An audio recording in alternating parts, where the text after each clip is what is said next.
Welcome, everyone. I'd like to call to order the March 24th, 2026 District Board Work Session. And the time is 6:30.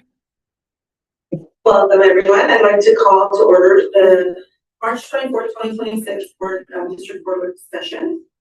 And the time is 6:30. Welcome, everyone. I'd like to call to order the March.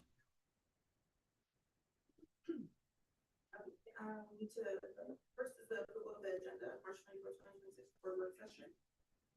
Is there a motion to approve the agenda?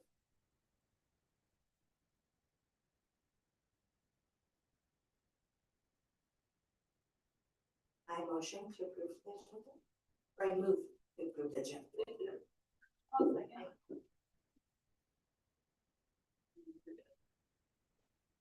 Is there any opposed? All in favor? All in favor? Aye. Any opposed? Agenda is approved. We'll move on to discussion. And we're going to start off with student memorials. Did I get the action team for that? I'll turn it over to the action team to present and discuss. Okay. If you need the mic here, you can have it.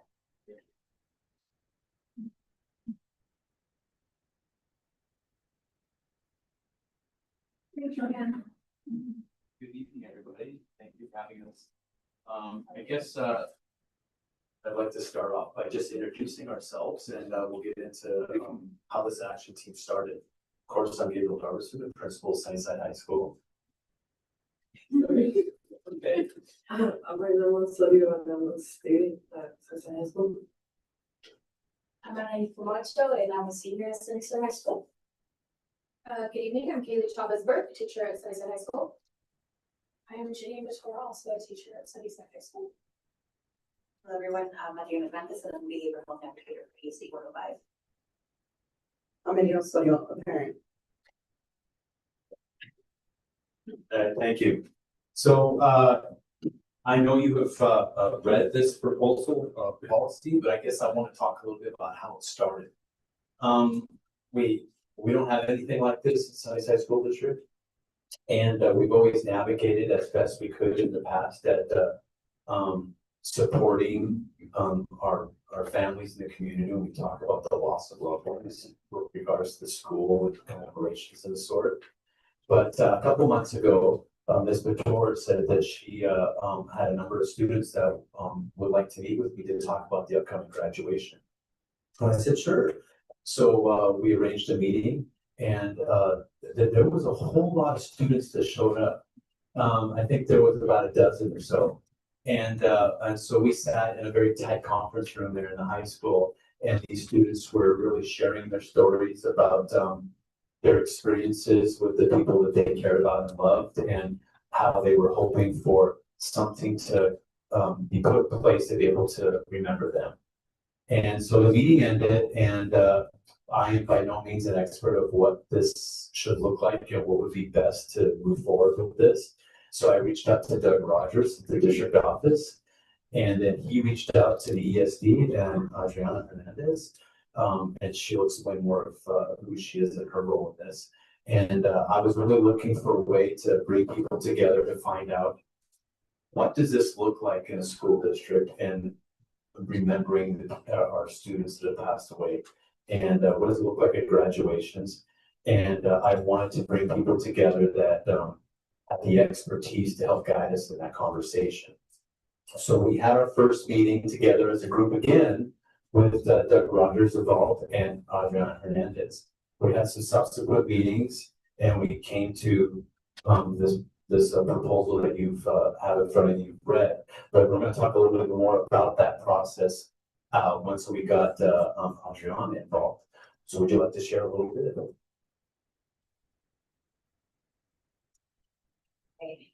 I wrote down what I have to say because they're also forget things. On the as a behavioral health navigator for ESD 105, my primary focus is in this process has been to ensure that district policy aligns with clinical goals of crisis intervention. When a tragedy hits a school, our goal isn't just to mourn, is to provide support, structure, and control.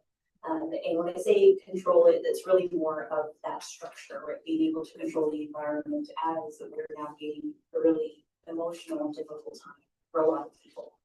And in the moment where students feel like their role is spinning out of control, the school must be the anchor.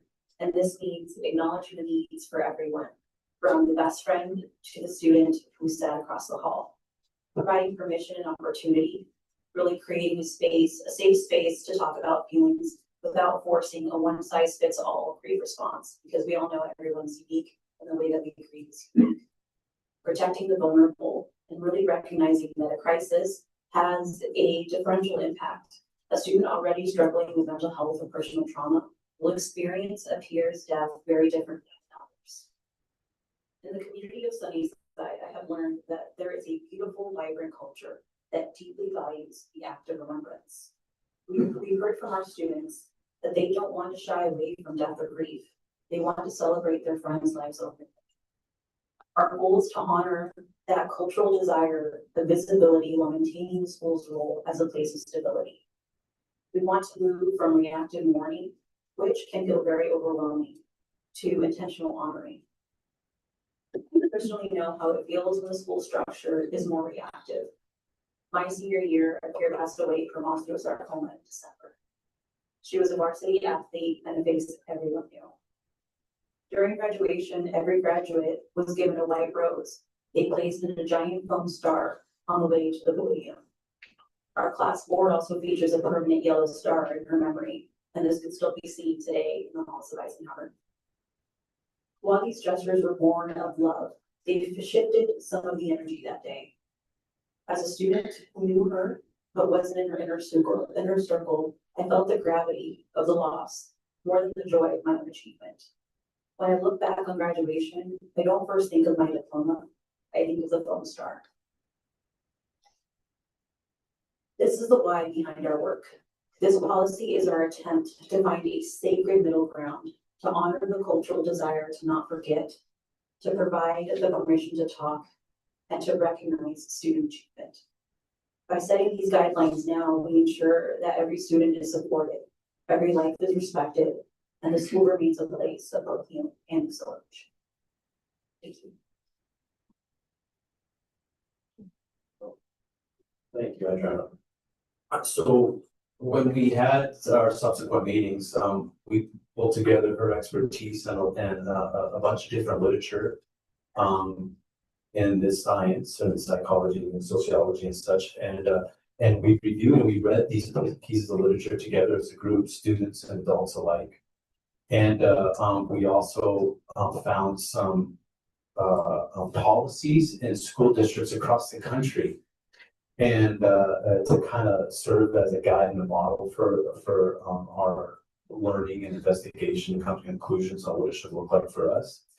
And unfortunately, there's nothing around locally in this state and what we're trying to achieve tonight. And so we were kind of, the closest I think was Montana. Missoula had one. And then anyways, just by happenstance, we discovered that Richland had done this work last year. So there was a school in our state that had done something like this. So we took together these collective models and we put together what you have in front of you this evening. Okay, so this is put together from models from other school districts plus the literature that we read as a group. And Ms. Couture, did you guys have anything you'd like to add? Ms. Chavez Burke. I think that one of the really nice things about this whole process is that it's really been student voice that has brought it forward. And the girls, there's one missing it tonight, but the girls have been very adamant about what they want and what they want to see and why this is important to them. And I think it opened the doors to some really good conversations between at least this very small group of kids and the adults in our school about how we all, and we started with how we all process grief, but also on how we move past it and how we celebrate those that we love for a moment with us. Similar to what Mr. Moore was saying here, it was definitely student driven. And so students also approached me and talked to me knowing that I had been very close to a student who had passed away who graduated this year, Sebastian Osorio. And I just want to kind of bring human elements to this as well, because we're talking about our community members, our children. And as a teacher myself as well, some of you guys are educators too. We are very invested in our students' lives. They impact us just as much as we impact them. I brought a little sign today that I have hanging in my classroom. I made this my first year teaching in 2018. It says, "You are loved and you are the reason I'm here." So I believe that that's also the reason why the board is here, is for the students, that every life matters, whether that life was unfortunately cut short, or they make it to graduation. We, in that initial meeting that we had with Gabe, one of the sentiments that was very much echoed from many of the students was our motto of once a Grizzly, always a Grizzly. And that included those who maybe they started their journey with us, but they were unfortunately unable to end that journey with us. That they still are present in our hearts and our minds and our memories, and their legacy lives on. And so those are things that we took into consideration. A big thing was the word balance. Kind of connecting to Adriana's story over here, we wanted to have that celebratory focus, but still offer that acknowledgement, that respect, dignity for those lives, and have that recognition. So I'm excited to turn it over to the ladies. They're going to kind of read, in particular, the graduation section, because there's other areas there as well. One other thing to note was that I think all of us gained greater understanding just of the complexity of what we're talking about here, especially when it comes to trauma, secondary trauma or triggers and things like that. And so I think there was a lot of intentionality that went into place in the why, the rationale, as well as how, especially these ladies put in their voice in constructing what it could look like here at Sunnyside. It's definitely monumentous knowing that we're one of the first or few in the state to move this forward, especially bringing it to the board and having it in writing as a policy rather than just procedure, rather than leaving it up to admin to choose and say, okay, we'll do these practices. But if admin or things were to shift or change, having it in writing, having it set, and having that approval is really that assurance for staff members and students and parents and community alike that we will continue to reflect the values of our community, along with knowing that, yes, past practices might not have these types of acknowledgements, and we're not trying to tear those down because those were made with good intention, but things change, things evolve, meaningful change has to start somewhere. And as our knowledge of student mental health grows, as well as like our initiatives of our district with strong partnerships with the community, strong partnerships with the importance of the student well-being, I believe this is very much aligned with that. Thank you, Kaylee. Before I hand it over to the students, I just want to say that, you know, when we talk about memorials and commemorations, and there's a lot of different things happening here around temporary memorials, authority, anniversary dates, yearbooks, the list goes on. And they're going to share their stories and their perspective on this process. And then they are going to read the part that started this all, and that was the graduation ceremony piece, and they're going to read that aloud. Ladies, who want to go first? Yes, please. My process of getting this whole thing started was definitely, it was hard at first to just like kind of like talk about it, but I could say that it definitely taught me like I don't know how to remember it. It definitely taught me like how to persevere. Is that a good word to use? Like it taught me how to just keep going, and I'm really glad that these group of people actually like listened and kind of helped us get to this point. But yeah, so I'm gonna read a part of the graduation ceremony. It's on the last page.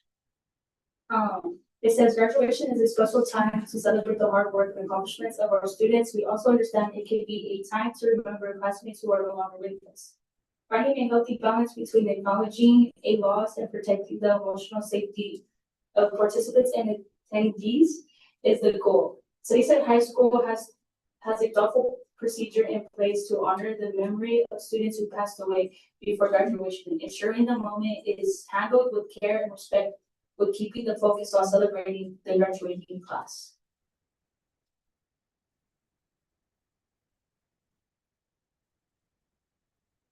You got it. Oh, sorry. Okay, so I guess the reason that I like wanted to take part in this was also because I'm not a senior, I'm a sophomore since high school, but I had, my brother was a senior, he was supposed to graduate this year with the class of 2026. So I guess for me, it was just more like a personal thing, and I've always like advocate for like students' mental health and like, just like being like heard. So I guess to me, it's just something that's like, oh yeah, like cool. I don't know. Anyways, I'm gonna read the second part. Acknowledgement of deceased members. With family approval of the graduation program will include the names of all deceased students, regardless of graduation status, who would have been members of the graduating class during grades 9 through 12. The names of those students will be announced during the ceremony by the principal or designee. The family will be offered tickets to attend the graduation ceremony. The principal or designee will also extend an offer for a private meeting with the family of the deceased to present a gift of remembrance that honors the student.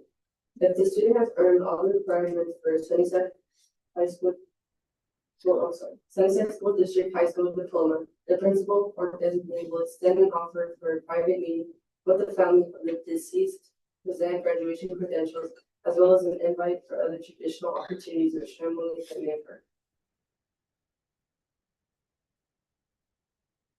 Thank you. Anything else? I just want to say, excuse me, I don't know if I'm speaking for you, but once this policy is approved, it will become a model for schools up and down our valley, the ESD, and probably across the state. I don't know if you want to speak more to that, but So I am one of 9 behavioral health navigators across the state. And when I had discussions with the other navigators regarding this policy, the way that we come about this, the way that we incorporated student voice, the look of shock and awe I received, and then amazing, how did this come to me? And I said, it's our students. Our students are the ones that came to us, that wanted to be heard and made sure that they were heard.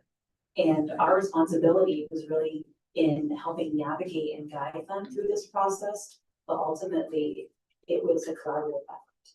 And I am amazed by the students, by Sunnyside School District, and the work that you all are doing for student health and well-being.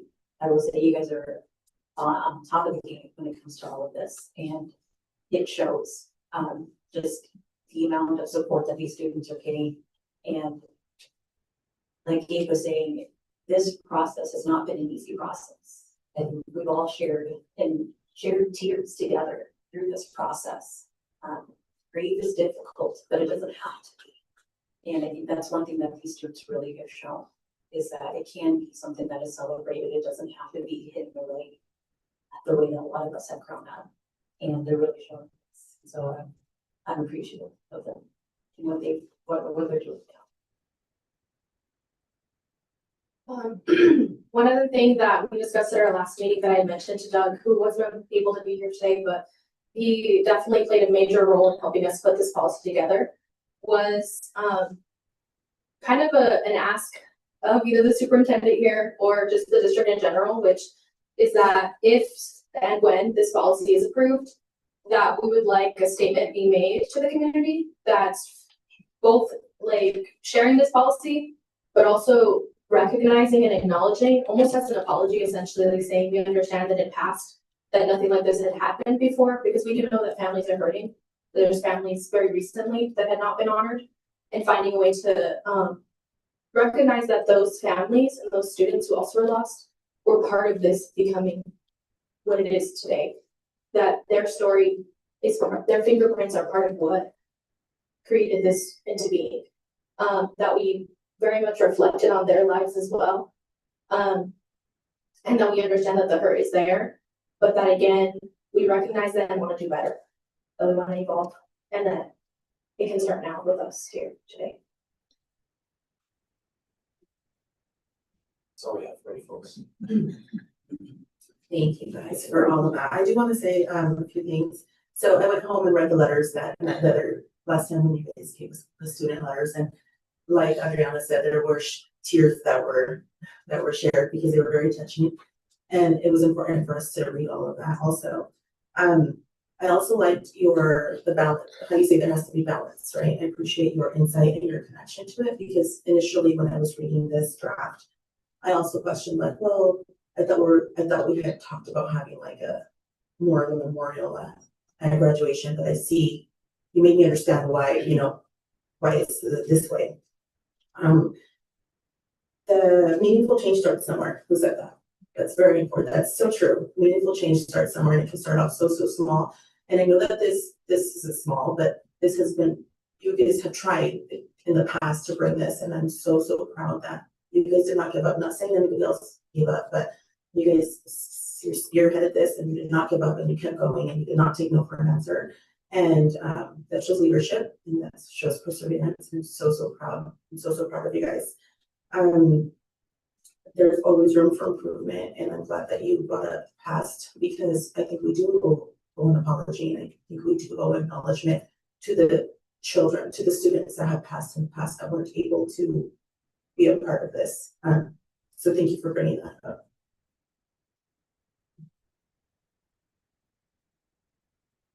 Where we go into discussion? Can I say something about? Yeah. I want to thank the students for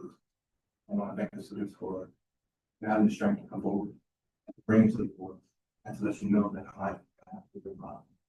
Because sometimes the standards are stuff for dictate what you feel. So whenever you feel this goes for everything from life, whenever you feel that you're not being heard, we need to hear those kind of things.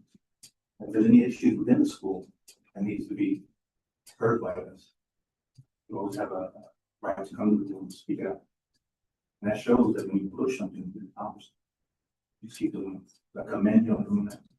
I'm glad that the Sunnyside School District has produced kids as strong to bring that to the tables. Thank you for that.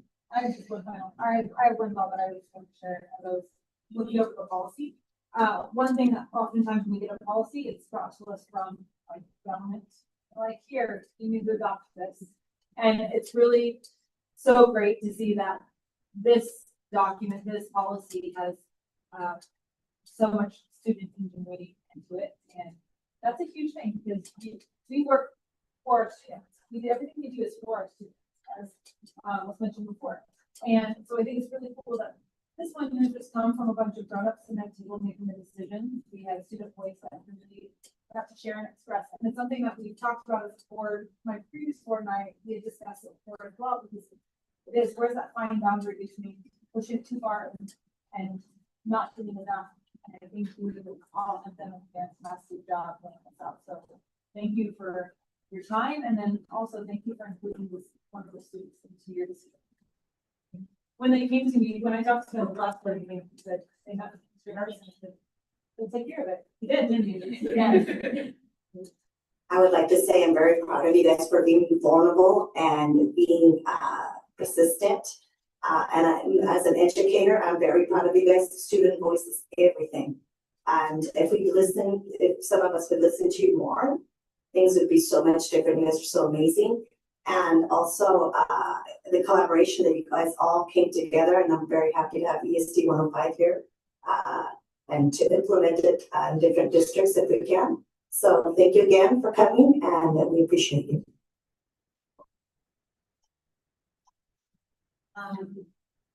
Thank you. I think that this policy is way overdue.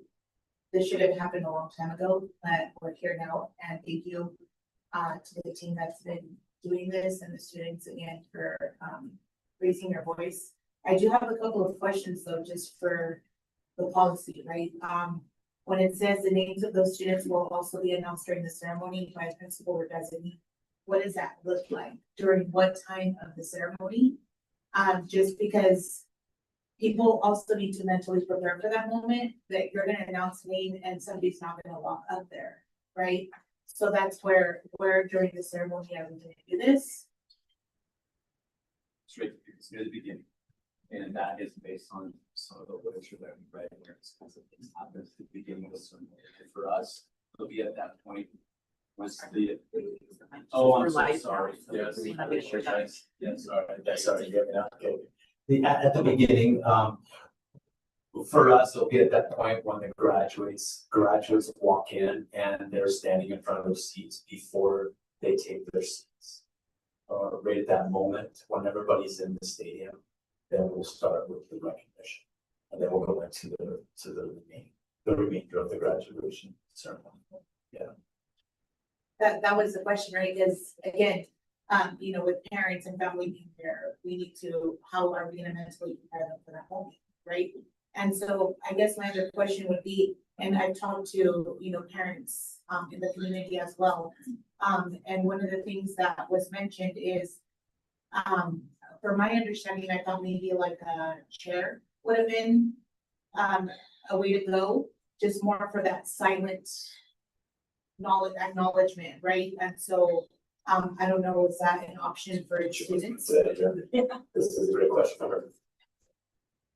So this is actually something that came up in our discussions as well. And the students brought up as well as wanting an empty chair. And I will share that in all of the literature and best practices, it states to not have an empty chair, only because it can be re-traumatizing. And it could also be triggering to some people who are currently grieving or may have had other traumatic responses or events happen in their life.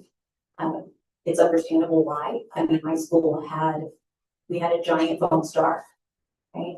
Where we weren't given the choice to put a flower into her star, right? It was, how could I say no to that, right? In front of the graduating class, my peers. And with having an empty chair, it's very similar to that, in that there's no choice given for individuals to interact with it or not. And this reading of names is a little bit different in that we're trying to find a balance, right? How can we give people options and also still honor and try to balance for everyone that's going to be there in the stadium. So understandable, and don't ever want to seem like coming off cold or that, you know, we can't do this. There are some schools that do, and that is their choice. And that's one of the reasons why I share my story as well, because it's something we want to keep all students in mind.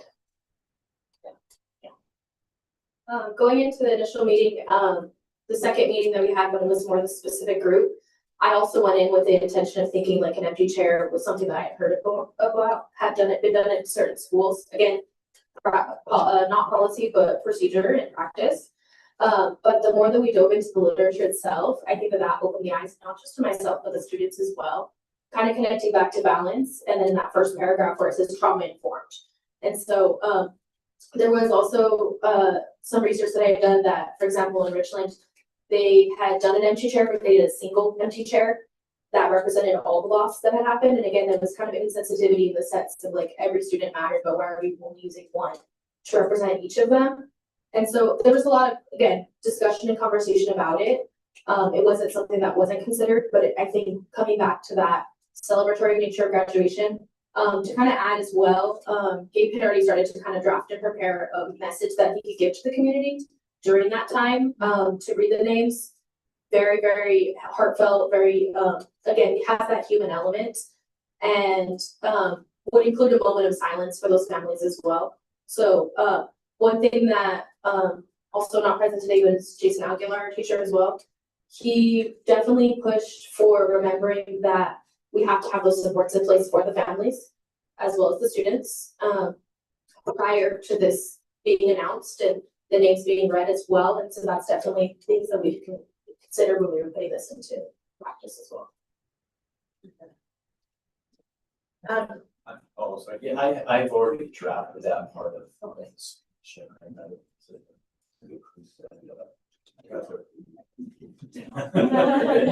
That was it. Sorry, I'm a talker. Another thing just to kind of put into perspective too is like I asked myself after the last meeting when we came to this final draft, is like, are we doing enough, you know? And it's like, to be honest, nothing's gonna bring these kids back, unfortunately. And that's the reality, right? But what we can give these parents is that moment to have this milestone and to hear their child's name read, to get that ticket to graduation, to have the district be the ones to reach out to them and give them that personal gift. We learned through our research that Jostens gives a free capstone and tassel to students who passed away, so that would be what that gift is. If we didn't put that specifically here, just because we don't know if Jostens is gonna continue doing that for all time, and we wanted this policy to live past even maybe those practices that may come here. And so we wanted that sensitivity there, we wanted that recognition, and we wanted that understanding that we really do care.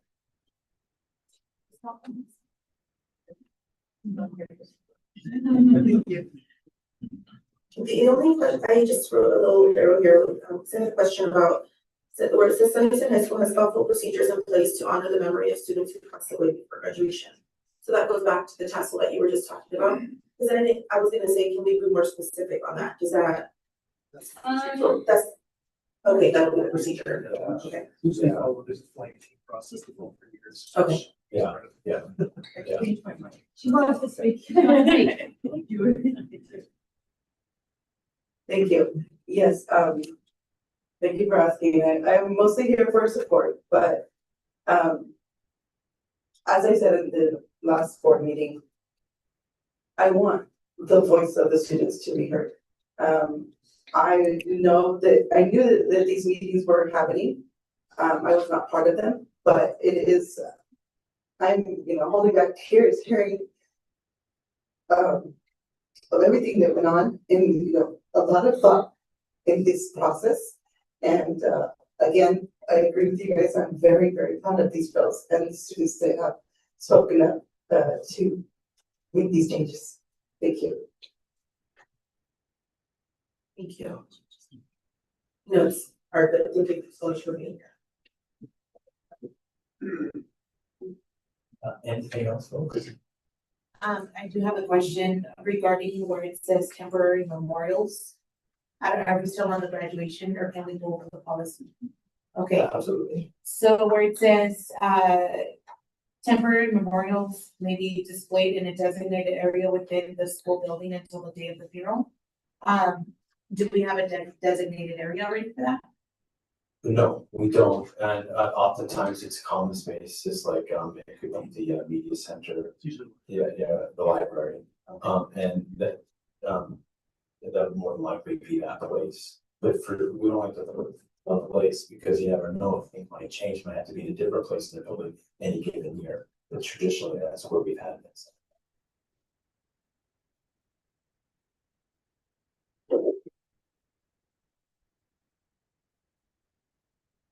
I've read it many, many times. I think you guys did great. I think that, the team, like Jill said, the team that was a part of it, couldn't have asked for anybody better to be a part of it. Shout out to Doug too. I know that he's really big on, mental health and stuff. So I don't know what you guys wanna do stuff to. No, that's fine. Just be a review. Well, that's on Thursday. Yeah. Just be the review. First reading. Question two, also like on other considerations, or I know, like culturally thinking, right? We do celebrate Dia de los Muertos.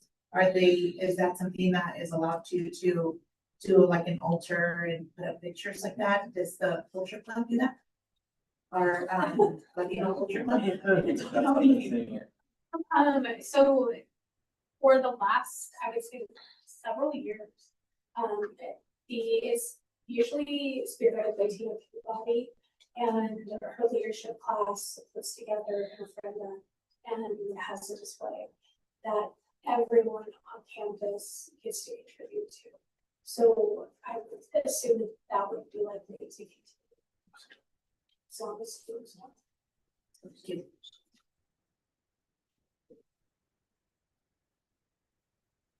Thank you again all for being here, and then we'll look forward to Thursday.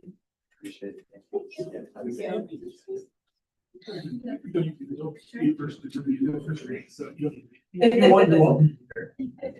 always want you here. Feel free.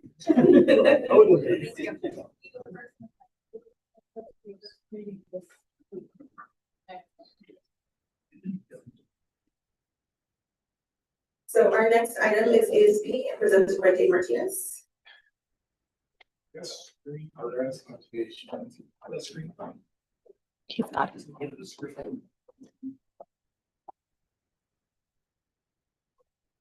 I put a chair right there for you.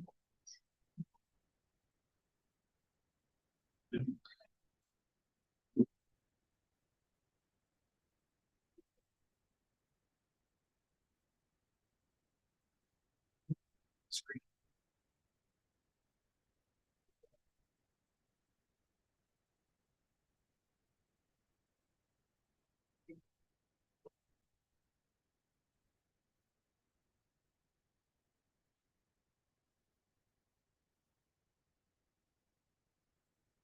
Tonight,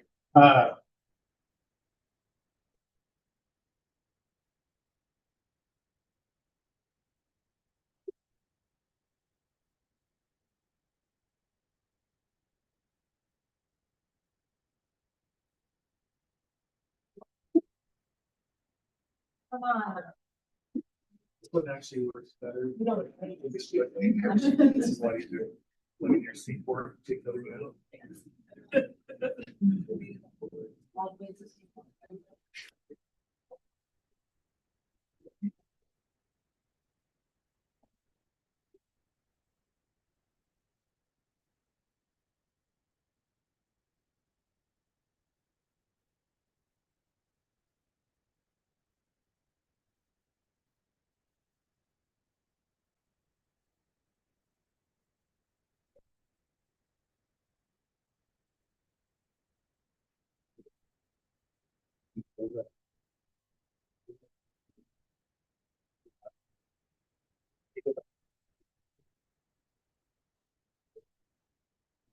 Yeah.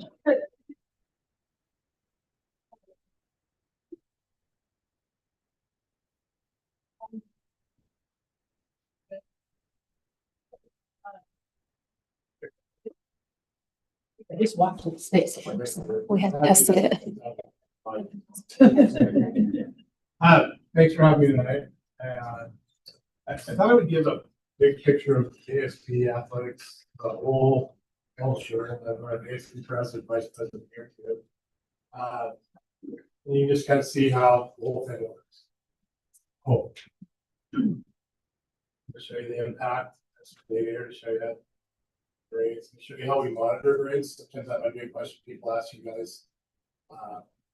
To show you the old way we do it and how we do it now, about our communication, the new registration format. Do a special video that shows you the culture of the school. That we got to send the other day. Have a lot of culture and everything. I'll go over the revenue and the truth money and how that comes to be and where that comes from. And then show you the impact of money. Is there anything else that you guys just go through it? Questions and options? Yeah, let's just go through it. Okay. Questions. One thing I wanted to do too, I wanted to show just some of you are new to the Lord. Some of you may not know who I am and where I came from. So I wanted to give you a little bit of my background too. We taught in high school. I was worked at a youth center in Spokane, called the Social Youth Center. After student teaching, I worked as a brand new detention center in Coeur d'Alene, detention counselor, probation officer for a few years up in Sandpoint. Met my future wife. She was a Sunnyside girl, brought me here. I started as a probation officer in Yakima County. I became a teacher at Sunnyside High School.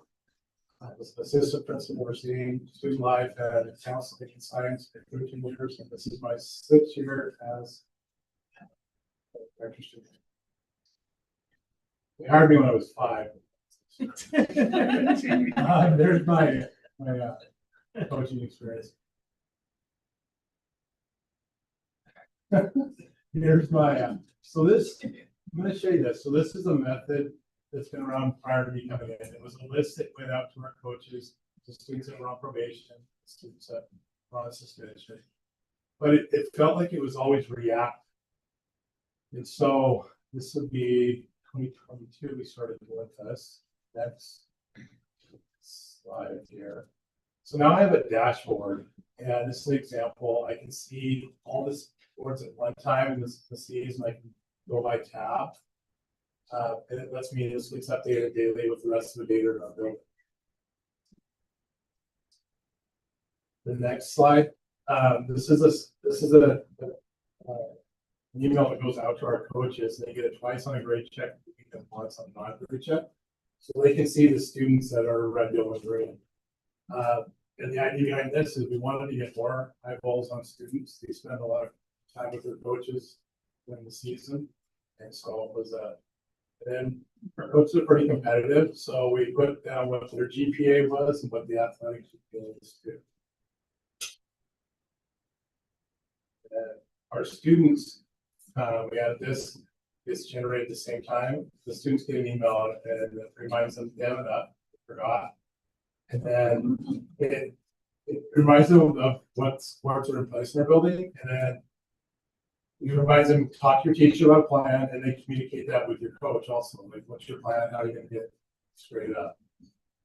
And then with final forms, I'm going to show you this in a moment. To register your child now, you have to have this email. So now the parents are getting an email on top of that, and let the parents know if your son or daughter has a more grade in this class.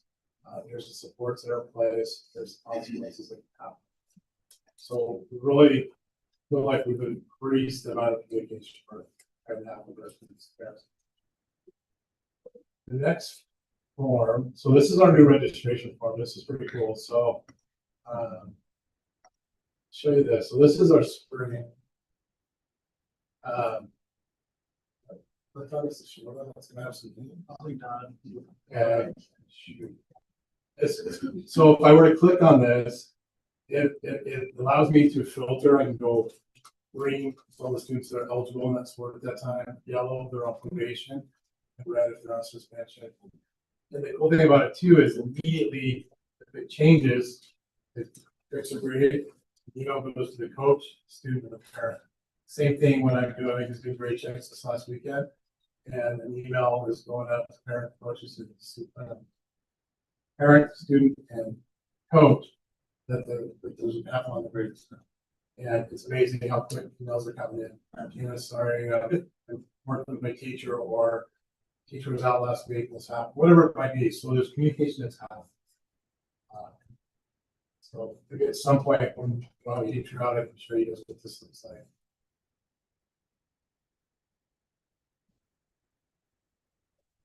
Okay, so this, I don't think you have children who go to our school. This is our culture video. This actually is just got updated today. Trying to do this once a year. It's got videos and the picture in it. And the voice. I don't know. They've been waiting to see this too. This is Sunnyside High School, located in the heart of Yakima Valley. What are we talking about when we say SHS, home of the Grizzlies? What does it really mean to be part of Grizzly Nation? In the fall, when the leaves turn gold, and the smell of fresh mint and the smell of freshly harvested grapes, when the students and the staff return to the bells and walls of the high school, you can feel the energy building. The love and support staff and students have for each other, and the pride of being part of SHS. This is what it means to be a Grizzly. It starts before the first bell even rings. You'll walk into freshman orientation nervous and excited at the same time, screaming at Mr. Martinez as he rips away money while warning you not to do the same to your time during the next 4 years. Meanwhile, the seniors will be claiming their piece of the parking lot with chalk and making a commitment to have the best year yet. This is Grizzly Nation, and this is where you belong. You're going to wake up every morning to the same routine. You'll hear those morning announcements and wait for Martinez to sign off with, "Have a great Grizzly day." And yes, he still has the best shoe game. You'll feel that rush when the whole town shows up on a Friday night. You'll be staring at the sunset from the stand, screaming your lungs out for fan of the game and trying to earn your Dutch Roast gift card. Every time we find the end zone, the stadium lights flicker, and Hercules sprints down the sideline with the Grizzly Nation flag. You'll be right in the middle of it, jumping under the massive Grizzly flag as it rolls over the student section while we sing out the flag song. Homecoming will start on a Saturday. You'll be here after a Dutch or jitters run, obviously, while decorating walls with your class. You'll see those 3-foot jerseys Pep Club made for the seniors and realize how much heart goes into this place. And just when you think you can't get more hype, the homecoming fireworks hit during halftime and light up the entire sky. But it's not all pep rallies. You'll find yourself hunched over at a poster board at 7 p.m., stressing over the science fair or an honors bio project. You'll feel like you're hitting a wall until your Stark walks by and checks off your data, or a Tad stops in to give you that extra push to keep going. It's those moments, the extra hours, and the teachers who stay late with you that prove that you've got a support system that won't let you fail. You'll pack the river bus to take over someone else's turf. And when the time comes, you'll attend your senior coin ceremony. Your advisor will hand you a coin and you will make a promise. I will finish this. You'll carry that promise when you attend the FAFSA nights and present your senior project. You'll be at every basketball game and wrestling match, feeling the community rally together once again. And you'll realize that the energy in the room is what is fueled by the people on the floor. You'll watch cheer and dance keep the energy through the room. And when the band provides a soundtrack that keeps the stands moving, they are the heartbeat of every game, the ones who make sure the fire never goes out, no matter what the scoreboard says. And there are moments that change the energy of the whole building. You will dress up for the Veterans Day Assembly and realize how quiet thousands of students can truly be. You'll be hearing the stories from the guest speakers and watch the band perform with a level of perfection that gives you the chills. But the best part is the way the bleachers empty afterward. Not to leave, but to stay behind and shake the hands of every veteran in the room just to say thank you. Then the energy flips. You'll experience the absolute chaos of the Blacklight Assembly. You'll be decked out in neon and white, waiting for the moment the lights go out and the UV hits the hardwood floor. We are SHS, ignited in a neon glow. You'll sing out your heart, pitch perfect or not, during the complete lyrics, united with your class by one goal, to win that spirit stick. When finals week hits and you're spiraling, also will be there to tell you to give yourself a little more grace. If you mess up, Martinez will remind you that you're better than that. And when you're stressed, Peabody will remind you that you've got this. Peabody is the kind of teacher who somehow does everything for everyone, always showing up no matter how busy she is. She pours her heart into her students, making sure they feel supported and seen, and lets them know how capable they are. It's never more clear than when she's coordinating the Mr. SHS pageant or getting ready for the unforgettable prom night. You hit the spring fling and a luau, making memories on Marcus Plaza that you aren't ready to let go of yet. Suddenly, the first become last. You're now doing the kindergarten walk, seeing how far you came in those eyes of the little kids who want to be just like you.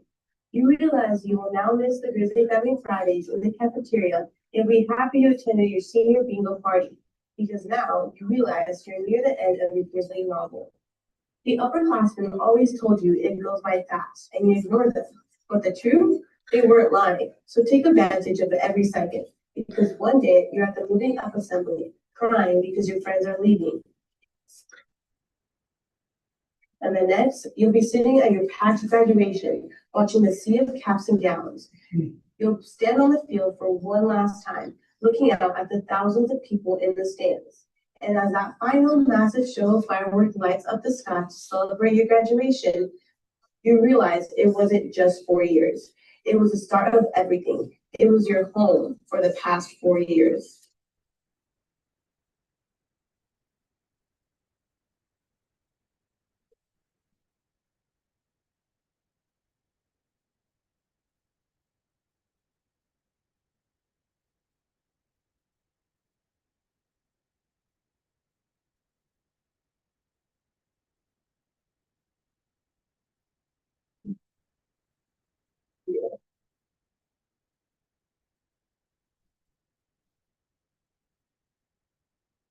No matter where we go, we always find our way back home.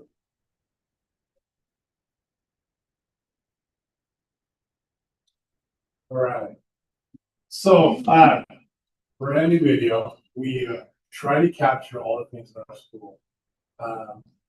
And Jason Morgan, who's our DOS rep, gave me a high compliment one year. It was, he said his son goes to private school from that point. He said, if my son went to public school, he'd become a this. He's in all the high schools, so he's my culture auditor. He's a good person. So the next part of this is going to be where our revenue comes in and the expenses. The right hand side, you can see the revenue that comes in. Where draw your attention to the ASB cards. So this year we're actually a little under $9,000. House Bill 1660 was passed in 2020, and it has a good reason why it's there, but it has impacted our budget to $60,000 amount this time starting 2020. That's a significant amount. It should be noted too that prior to the House bill, we didn't, if a kid wasn't able to pay for, or a student wasn't able to pay for it, we would find ways to reach that out. And now with the bill of the 1 month, so that there's no option to do that. So let's see here. So again, you can see we'll meet our budget. My grade, yeah, we'll pass the levy. And then those are our expenditures on the left-hand side there. Our awards, and those go to the letters that students get, whether it's an athlete gets them, the clubs have letters they get, and pins. Our general ASB and our closures or homecoming that are in there. Also send our exec council to a leadership camp each summer. It's a week long up at Easter. And we go into that account. Our programs, each of the programs have a budget that they get each year, and it's they use it or lose it. So if they don't send anybody, that doesn't hold next year. They also have a special project that's not here. It's like a savings account. So when they fundraise, they want to save up for a big item they want to purchase, they can do that. Or if they want to save up my sweats, warm ups, things like that, do that. We have our concessions, our revenue. It's really just kind of a placeholder. Revenue coming in sometimes around 40, but the expenses and then the club gets the share of for running it. So you see on the left hand side. So it really is just a placeholder in and out. The medical supplies. We also have levy money that we use for medical supplies. We mainly use this for like hydration, for water jugs for the gym, for outside of the gym. Uniform replacement. Each of the teams are on a 5-year plan. I'll show you the next slide to show you where that is. Rotation. And then our regular season.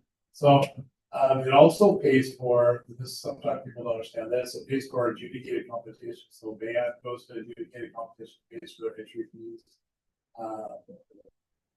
Mariachi, just clubs that are eligible to go into the cost board will pay for that fees. And that didn't used to be. That came in like 2017 because the clubs used to have to pay an ASB card, but there was never anything that came out of it. So we put that in place where they we get the benefit of having an adjudicated competition.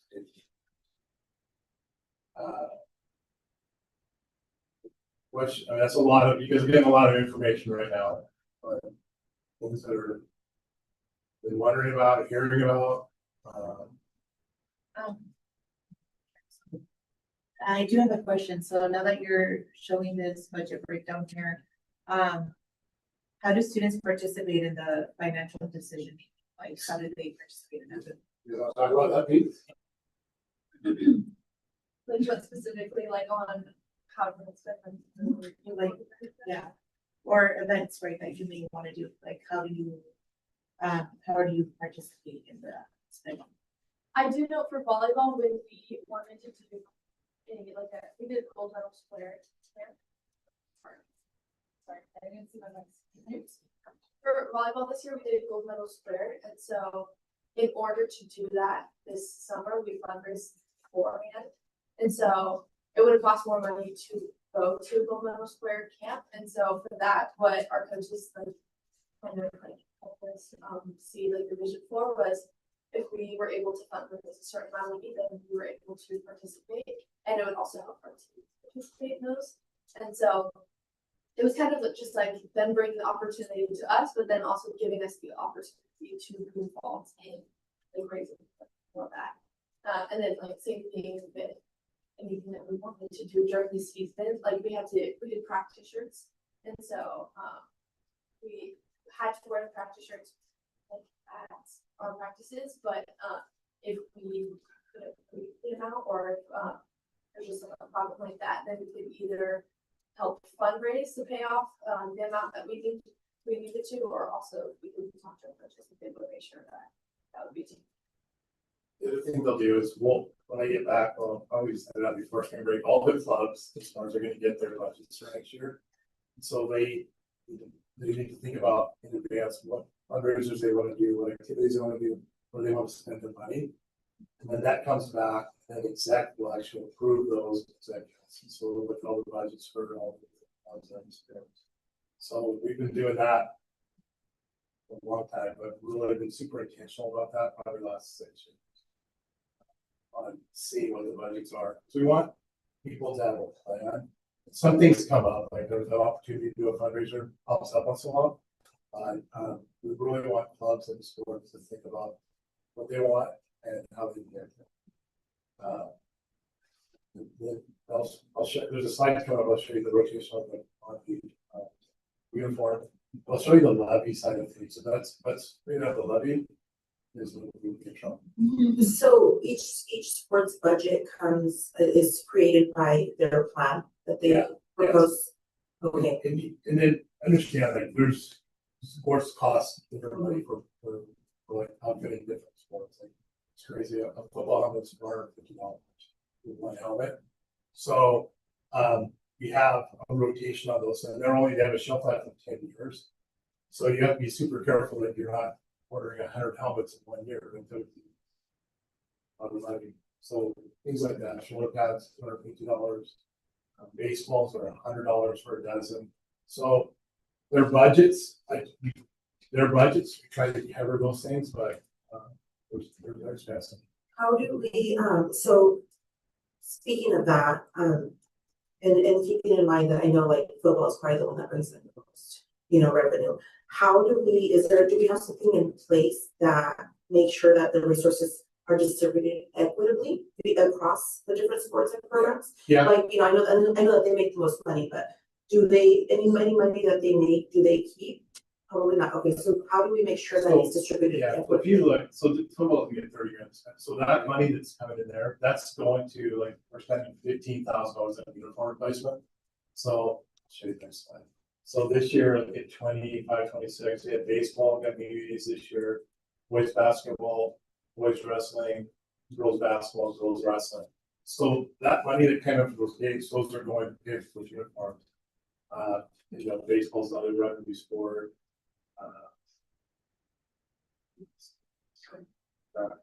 So the money that they bring in that's going to everything. It pays for our fire, for homecoming staff, pays for leadership camps, pays for all the things on the left hand side there. The regular season. I have a question. So how are the coaches paid? It's not their biggest week, right? No. Sorry. Kids, okay, good. That was my question because I don't know how our coaches, for all those sports, what's the rules? So maybe can you sorry. I didn't mean to laugh. So again, this is where our levy comes in. So our levy pays for our PD registrations for different laws or WIA, things like that. Our sound replacement, auditorium lighting, So talking about medical supplies. So there's an equipment update. So this year, tennis didn't have the money. We want to do a serving machine for the tennis. They didn't have one. It was kind of a piece of equipment that they really thought they could help them get to the next level. So we help that. We've done things. So if a program really has a need and they come, try to help them out with the money I put up, the one I put that amount on, I want you to see this is how much our yearly amount is for our officials. Transportation is always a transportation a big expense. And I'm getting the fiscal is doing a good job of being able to help me see where our transportation is like, hey, here you guys 3 months a year, you really need this many buses. We had 160 kids out for track this year, so we had 3 buses to do it. It was packed. So I think we're all just trying to look, are we using our money in the right way, the most efficient way? Another question comes to mind when speaking about this. So, like back when I was in school, I mean, I may or may not have made DT a sport or another. I know we don't have that anymore, right? What? Like having to, do we have to like, so when kids try out, is there a bunch that gets cut because there's no DT? So we have so it depends on the numbers that turn out. So like boys basketball has 4 teams because they have numbers. Girls basketball had 3 teams, they didn't have the numbers for 4. So when that does happen though, like when you have a big chunk of kids that are gonna get cut because we don't have a DT coach, what do you do in that? So there are non-cut sports that are available during each of the seasons. Like there are some kids this year that got cut from soccer, and they have a large number of kids that came out. They went up, they're running track right now. So we try to provide change that way. So we would have to essentially hire another coach, right, if we wanted to implement that. And then it's hard then because it's also who do you play? Because there's not a lot of schools that have 4 soccer teams or like right now our numbers have passed, which we have 2 teams. We were trying for a 3rd, but there's not a lot of teams that so we reach out and play the JV teams from the smaller schools, things like that. So going off of that, the soccer team being one, that does cut a lot of students. And so that's where my next question is, how are we encouraging students with participation, but then you have a bunch of them that get cut, and especially after trying out for 2 years?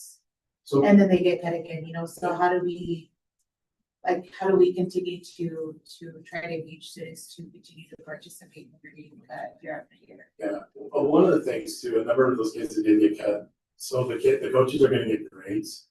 So kids have 3, 4, 5 Fs.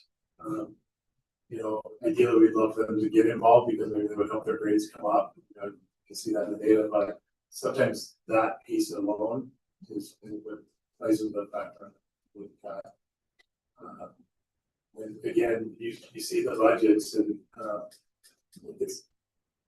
you've got to at some point make a decision where we spend the money at. Can you explain the process the district uses on hiring coaches and ensuring like that those opportunities go on? Yeah, so we just went through a cool hiring process. He's a Husky, he hired a lot of so this is kind of we had a group of student athletes that interviewed him. And then actually prior to that, the screening of the candidates that were applying. And I did a Zoom with each of them just because I wanted to see if they're going to be good for our school. It was a good candidate. We interviewed 5 people, and 4 of them had previous head coaching experience. And so the 5 we interviewed, they went through a student interview, and they were asking really what I was watching on that was how they communicate with our athletes.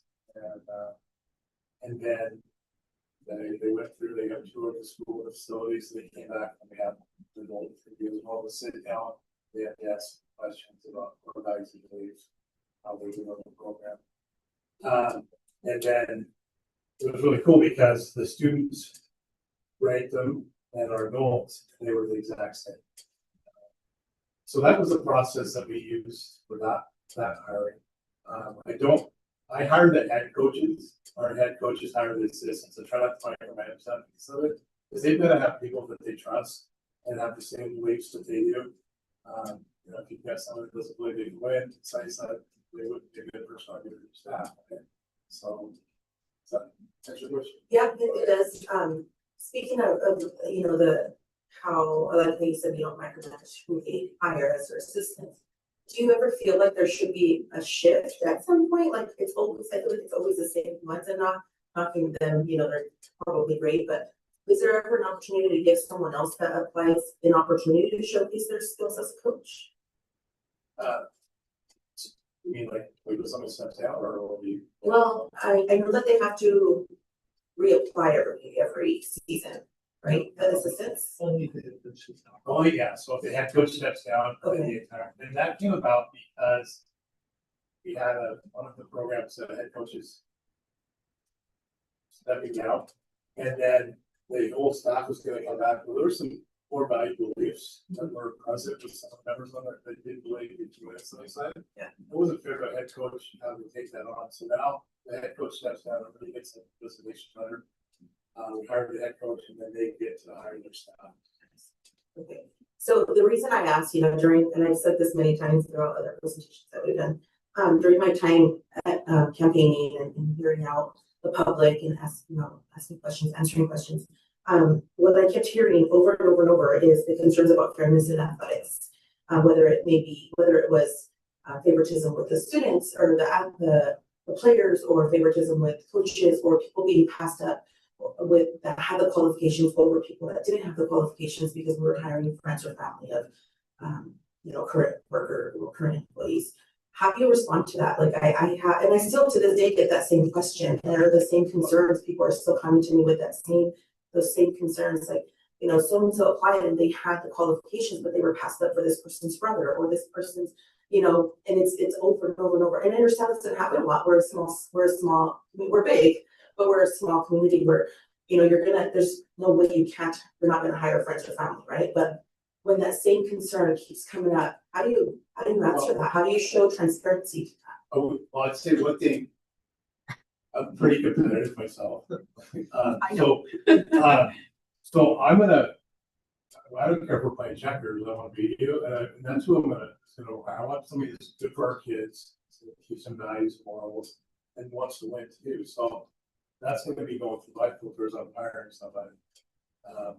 And I guess, you know, not sure how to answer that piece, other than, you know, the head coaches are hired at Flick, I'm trying to run that better, I was trying to have are they good for our kids, good for the program, are they respect with the athletic community itself. And then again, if it's assistant coaches, it's hard to be, you know, I really try to give our head coaches autonomy.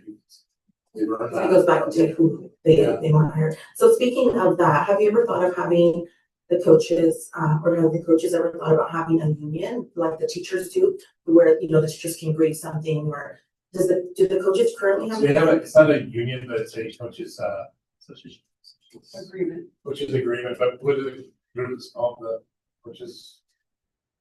But have they been given Yeah. up? Can they have a union? So they have every 4 years, they have agreement that they get together and they talk about the needs. And then that gets brought to the district. I do have a follow-up question. So when we're talking about, you know, good for the kids, what do we have in place to, like, is there like a survey that students get after the sport is over and you get to, you know, evaluate the coach? Yeah. And then like coach evaluating the director? How do you, They do that on a daily basis. But there is, it's called life. Maybe it's Life Touch. So they're the same organization that does our Title IX surveys that's coming up next year. They do an end of season survey that gets, and we recommend they do it when they're sitting down, so that it's a controlled setting and it's anonymous to the coaches, but they get the feedback from them that's going to be here. Do I find value participating in the sport? Do I get better shape? Do I feel like I have a role? And it's broken down by varsity JVs, the first one. And they get those.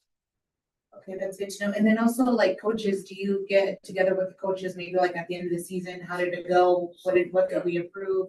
Yeah. And do they also get to do a survey too, the coaches? I've done a survey, but I've pretty good relationship with them, and they'll tell me if I'm doing something wrong. But that's one of the questions I do ask in the post is there something I can do better? I did the same thing when I was assistant principal, that was evaluating teaching. Is there something I can do better to help you be successful? I think it's important though too, is to have some type of data, right? That's gonna measure like to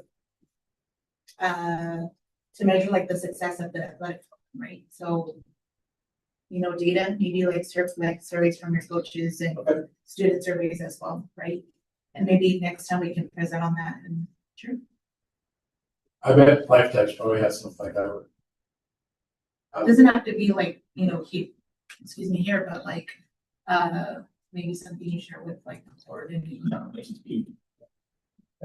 mean, I always want to get better. We never arrive, right? So. So just, what are some challenges athletics or ASB facing that we as a board can help with, or can help you with? I really feel like I have the best job in the district. Because it really is, it's a cool position, right? I thought, so it's not just athletics, activities, it's system life. Cammy's going to share this Thursday. We had that meeting with residents of Frank Fox, and it was the coolest. I don't know why I'm taking this on, but think about it, but I've wanted to do this for a while. I think having to sit down with me and saying, but I don't. I can tell you right now, I need this from you guys. Feel comfortable. A lot of you guys are nice, that's what we come to screen. I have a question. How's ASB program? So our clubs,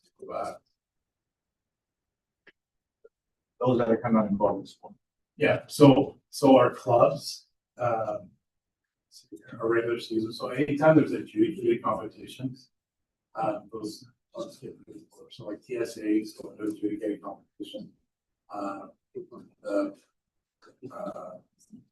Knowledge bowl, and it's like science club. So actually, we're getting ready.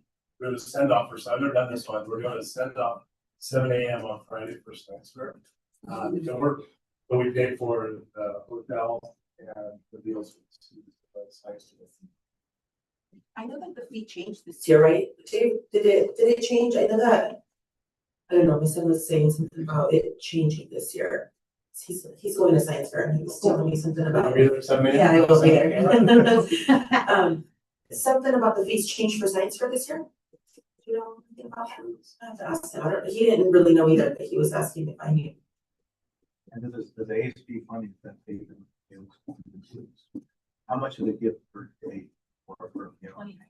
Is it 29 altogether? 29. It's, you know, Probably science fair. it's not, it's, I use as a better than you. What's the wording? It's considered supplemental money, so it's just a supplement. But it is something that Dave and I have had on our list to look at.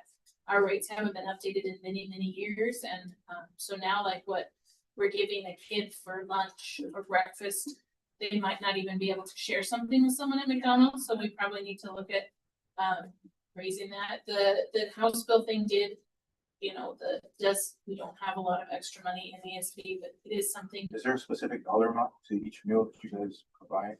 There's 29, like, how does that spread out? I believe it's, if I remember correctly, it's 9, 6, and 7. No. Yeah, dinner would be more. It's, I could pull it up. I have it somewhere. It depends what they're. Yeah. So you guys apply kind of this. So like if they're heading King County, you guys provide $10 for the breakfast or for can be considered more expensive. Rates higher. Yeah.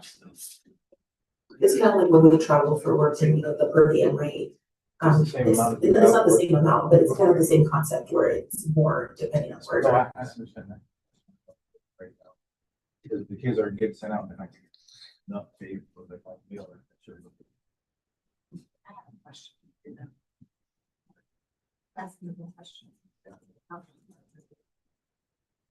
So for when they travel, hotel rooms and all that, where does that fund come from? So if it's post season, like size tournament, it comes out of like. Out of the levy? Okay, and then during, the seasons like football and, soccer and dance and all that, that is also from the levy? Or, So there's not too many that go overnight. okay, So ones that go overnight. for state and stuff, right? Wrestling does, Okay, they do quite a bit. Boys and girls basketball, which are yeah. And where I'm able to offset that okay, in my mind is because there's 4 or 5 basketball games, those would be charged to officiating. oh, To okay, be more, and then wrestling is again, there usually 4 meets at home or matches. okay, So that's like justifying that going on. the travel and payment, okay, We're not spending as much money on that. thank you. So what would also, or examples of what would go underneath what is asked yearly for the athletic program? How much was approved for the athletic program this academic year? In the budget? Yes. Yeah, I don't understand the question. Is there like a request, a yearly request for the athletic program? Not specifically athletics, no, like Dave puts in his budget for athletics and activities. So, yeah. Okay. So he builds his budgets individually by sport and by club. And that budget does not include salaries. So those are for his purchases. So there's a whole other cost for coaching salaries that's paid directly on payroll. Thank you, David. I don't have any more questions. Thank you for showing. Yeah. Yes, sir. Sorry, one more question, yeah. Do you know off the top of your head how many clips we have? 36, we just actually passed one today. It was called the Lateral Thinking Club. So how a club gets started is just students, it's 25 students to come in with them. They find a volunteer adult for their advisor. And this little girl came in and says, how I do this. She went and got it done. It was pretty cool. So that means Thursdays at 30 in Chris's room. And it's outside the box thinkers, games and quizzes. Yeah. So only 30 clips, that's pretty awesome. All right. That's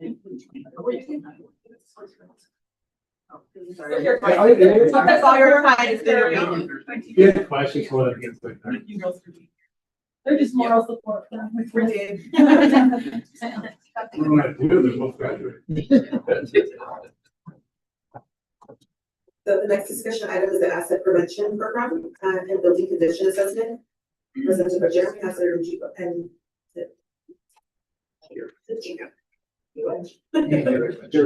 Okay. Ours isn't as exciting as any other one. Don't mind the video, to get a bacteria, It's pretty pictures. disappointed now. So, I'm here, there's a resolution, hopefully it's very end that you guys can do. That's all you really have to upload to OSPI. The rest of this is just attachments to kind of get to this front resolution cover page, but you'll see the percentages next to it. You have 7 schools that are in this APP. So you're going to say, what is APP? That's the Asset Preservation Prevention Program. I sometimes say preservation because you're trying to keep up your buildings. Next slide. I'm Gary Wedge from Woodsboro Wedge Architects. I'm very familiar with all your buildings. In my 37-year career, I've touched every one of your buildings.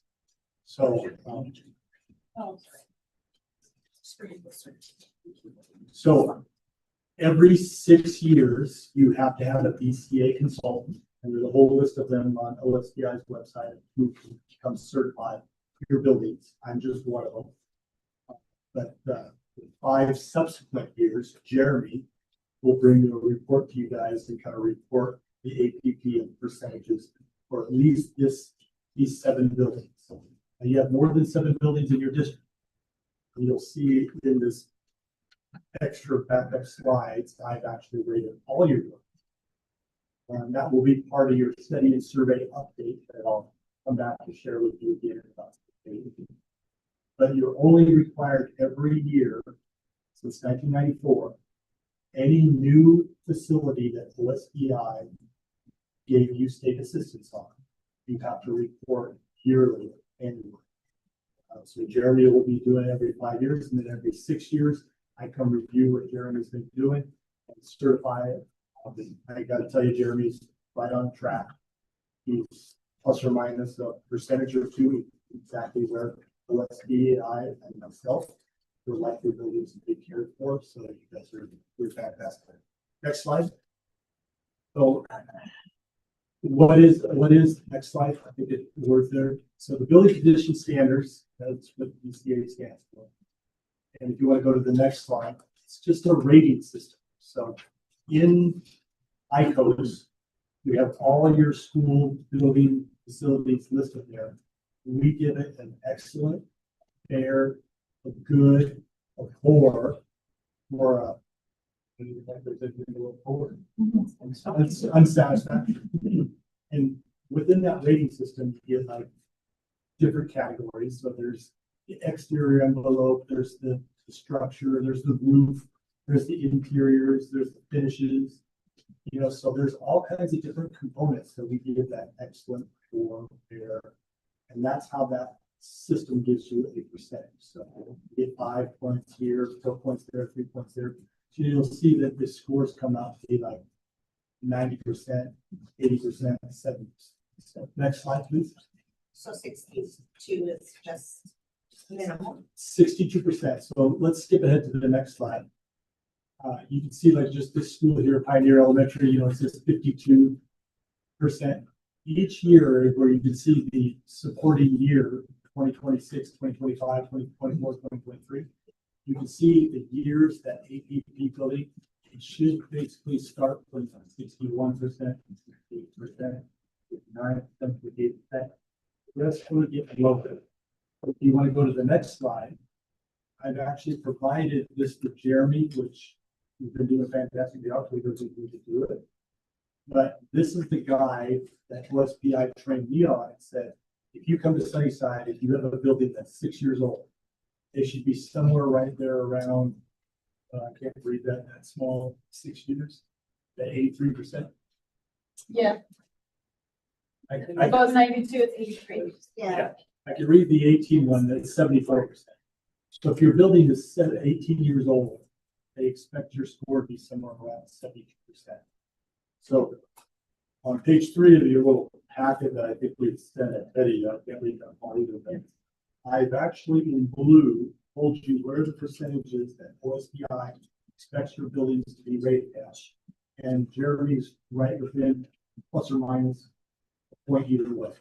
I would say if you have the chance, and this is mainly for Jeremy and also for the board, you do have the opportunity to rate them lower than higher. The only reason why is because if everybody goes out and decides they want to do a modernization at the same time, you go to a priority list if OSBI doesn't have enough money to fund all schools. So the school with the lower score goes to the top of the list. And school that has a higher score goes to the bottom. So B plus or minus right now is perfect. But as you start considering thinking of your buildings when they pass 30 years and become eligible again, do start rating them on the lower end of this time. So that's really, in a nutshell, I didn't want to take too much time. I know you've had a long meeting. That's really what the APP is and ICOS and the BCA. So you won't see me again for another 6 years. So I think on this resolution or in your ICOS, it says you don't have to have me come back until 2032. And just to let you know, this is a free service too to rate this here and now because I'm doing it. I like your study and survey, right? So no cost to the district. Yeah. Keep doing this and keep doing this as a lab. We'll report to you for the next 5 years.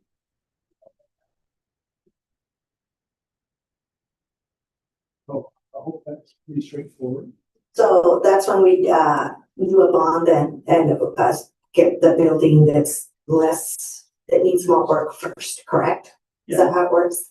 You're in For the score. Yeah, the scores, usually you try to go after the priorities of the schools that have the lowest scores. Okay. Usually those are the ones that need the most need. Sometimes let's just use a gym. You know, everybody could use a second gym at some schools. So sometimes, even though that doesn't have a low score, a priority might be The gym. a gym. Okay. So Thank you. as part of the study survey, I'll work with Ryan and whoever Ryan wants to have on there. We'll kind of talk about our short-term goals and our long-term. And our long-term goals should only be 6 years. And goals can change. So even though we report goals to you as part of the study survey, the board's under no obligation to keep those goals, change those goals, whatever you deem is best for the district. Thank you. Anyone have anything to add? Just, you know, that sheet right there, you will notice, there are very few buildings that we have to report on every year. We obviously have way more facilities than what's listed here, so. And I did highlight the ones that are required in yellow. So it makes it pretty straightforward to just see all the ones in white, we're still assessing and giving a percentage to, but only the ones in yellow are the ones that have to be on the front cover of this resolution. So you'll see that's why every school is not listed. It doesn't have that percentage. No, in years past, questions always kind of come up, especially with Pioneer Elementary, because the score is pretty low there. People look at the building, they walk through the building, they're like, that's a beautiful building, why is the score so low? But there's a lot of things behind the scenes that you just don't see. The mechanical systems, the electrical systems, and all those systems that are still functioning, but there's 30 years of life on them that are basically they're getting into life. Parts are being hard to find, or we're trying to piecemeal things together to keep them working. So I guess can keep that in mind as well. But pretty picture on the outside isn't always representative of some of the behind the scenes things. Yeah, I do tell boards anything with moving parts, which is mechanical units. 20 years is not the life expectancy. Roofs on a building, 20 years is the extension from warranty. Now, most of you guys ask me to go 30 years. So those last 10 years, even though it looks pretty all great and stuff like that, it's very problematic for Jeremy. That's why you see the score start to get closer to about 60%. It's not a reflection on maintenance. Custodial staff, they do a fantastic job. It's really that moving parts, air conditioners, boilers, HVAC, of those units. You can't even get parts for them.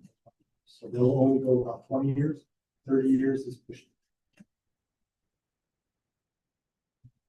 Thank you. All right, thank you very much. Thank Very you. much to hear. See you again in 2032. We'll see it in 3 weeks. Yeah.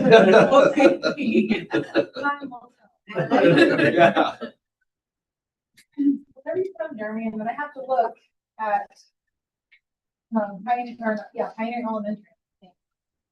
I'm not that old. I'm not that old. I was in 3rd grade when it was.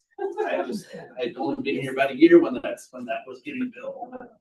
This seems like it wasn't that long ago when I looked at the numbers and I realized. Time sure flies. The district building's not on this breakdown. I'm just curious with the.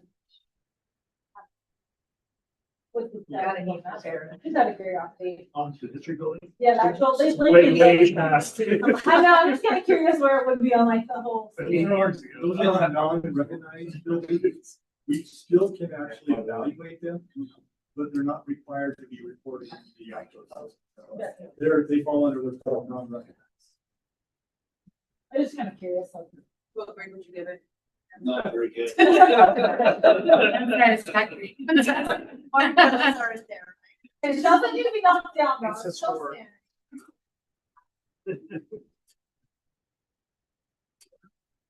standing. Water. Water. Okay.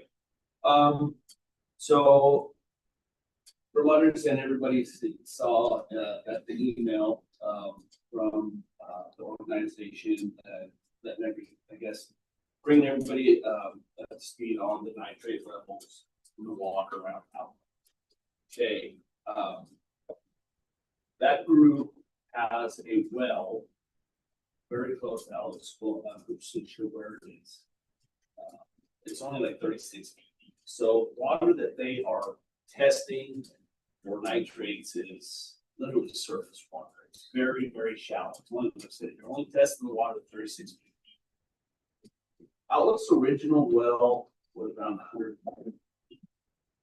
back in early mid 2000s.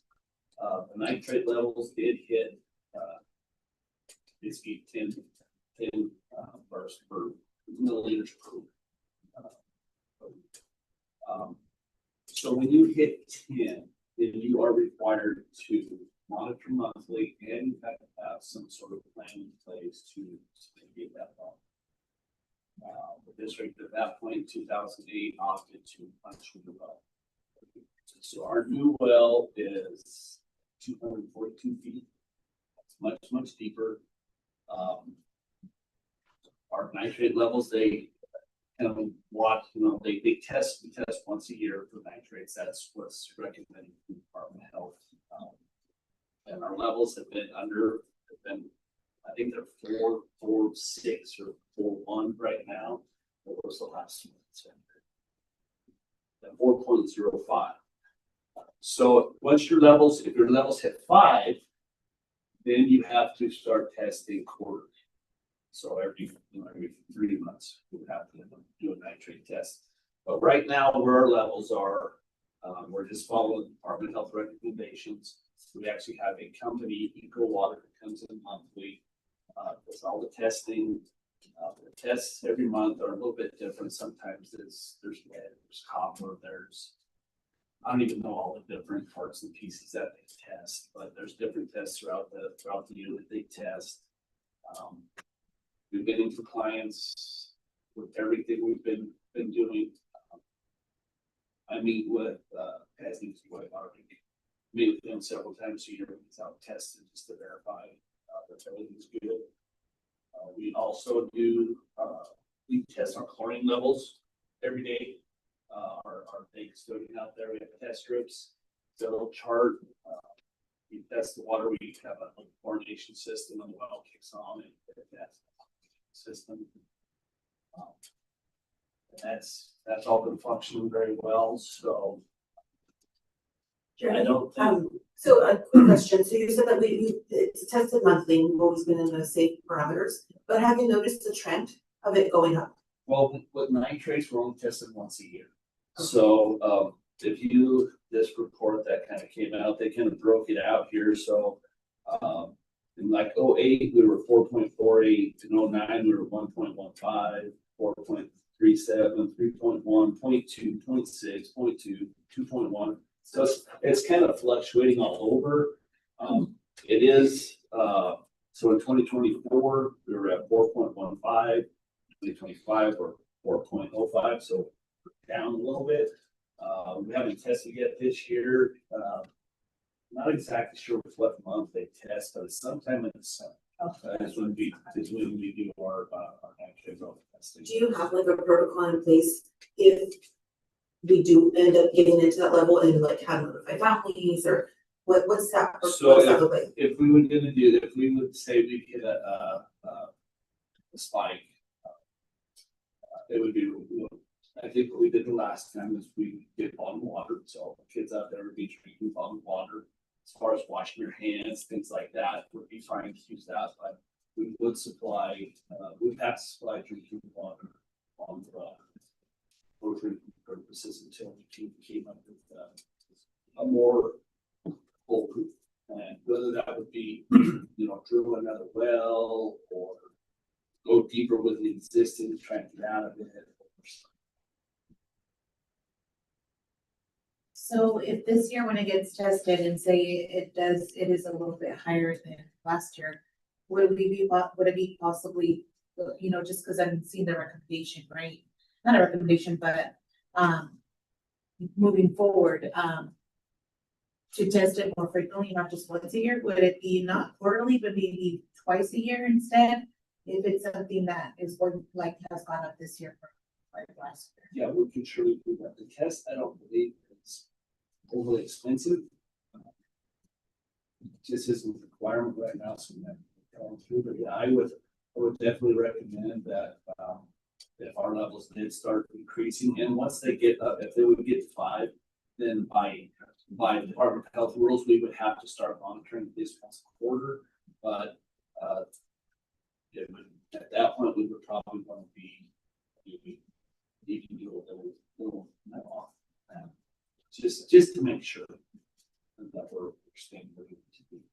Because if it would start to increase consistently, then that would actually give us a chance to, before we hit that 10 threshold, we're now in panic mode. We can maybe put some things in place.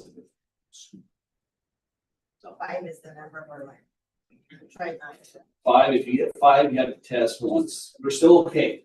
It's 10. You hit 10, that's not good.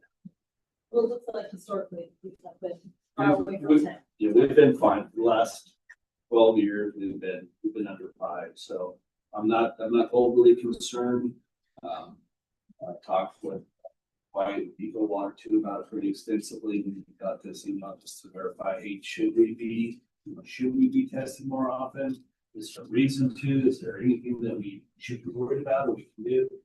And their recommendation was to stick with what the Department of But it's good to know, right, that It is, if it does absolutely. increase, like from last year, we can just test it, not just once a year, but.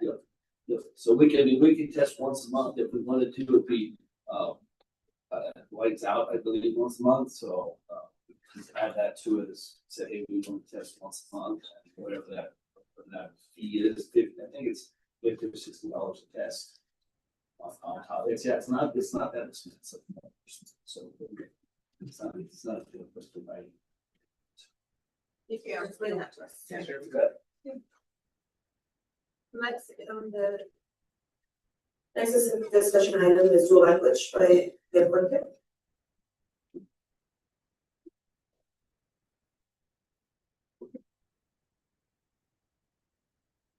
Good evening, everybody. Thank you for having me tonight. I hope I've anticipated some of the information that you would like to hear tonight. And if there's anything that I share that is confusing or I go through too quickly, you want me to elaborate on, please just. Okay. So I would be remiss if I didn't start out first with acknowledging all the people that have contributed to the update that I'm sharing tonight. Our previous board of directors and served this board has sustained a momentum towards committing towards a significant shift in our district, in our community, and at Sunvalley. Superintendent Maxwell participated in what I would like to call kind of the launch pad for dual language when we went to Santa Fe and attended La Cosecha, which was an eye-opening experience to learn and hear and start to gain perspective about what it would look like in Sunnyside. And then certainly our cabinet with Chris and Ivy and Sandra and Maria, all these people are behind me.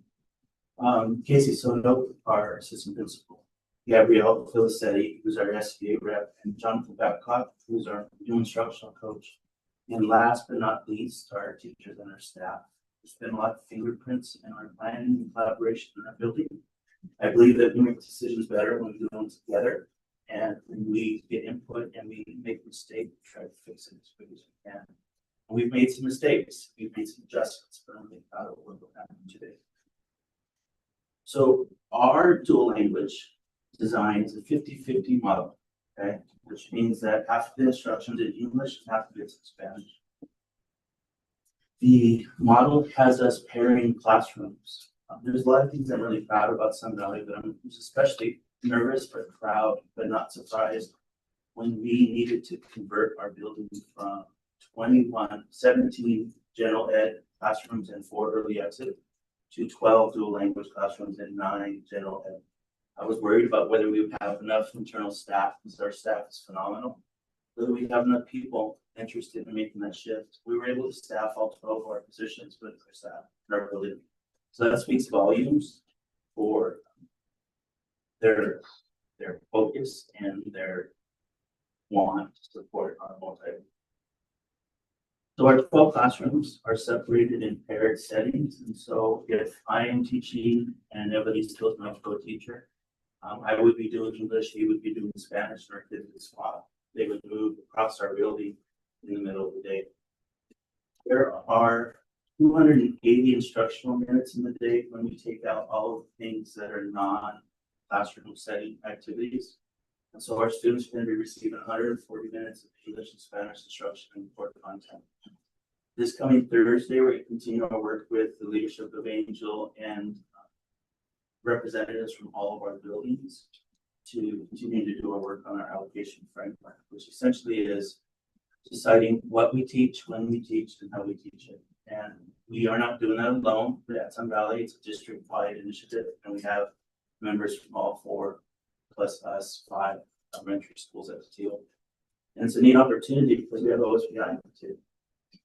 They're going to be here to help us facilitate that conversation. All of our dual language classrooms are kindergarten. We did that intentionally the first year because we didn't want to bite too much off in our first year. I don't believe the district is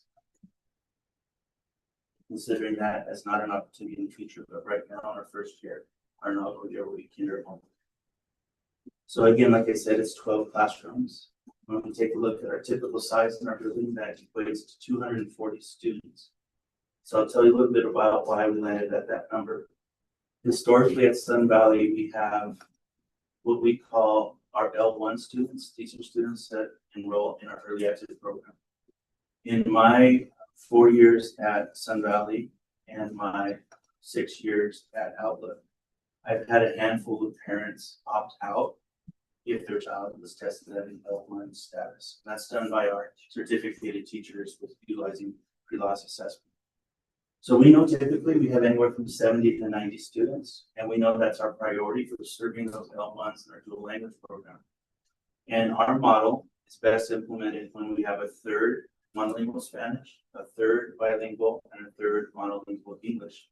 So the driving factor really was a historical trend, the number of L1s that we get over the last 5 to 10 years in Sunnyside, because we can't leave any student behind, but particularly those students. Okay.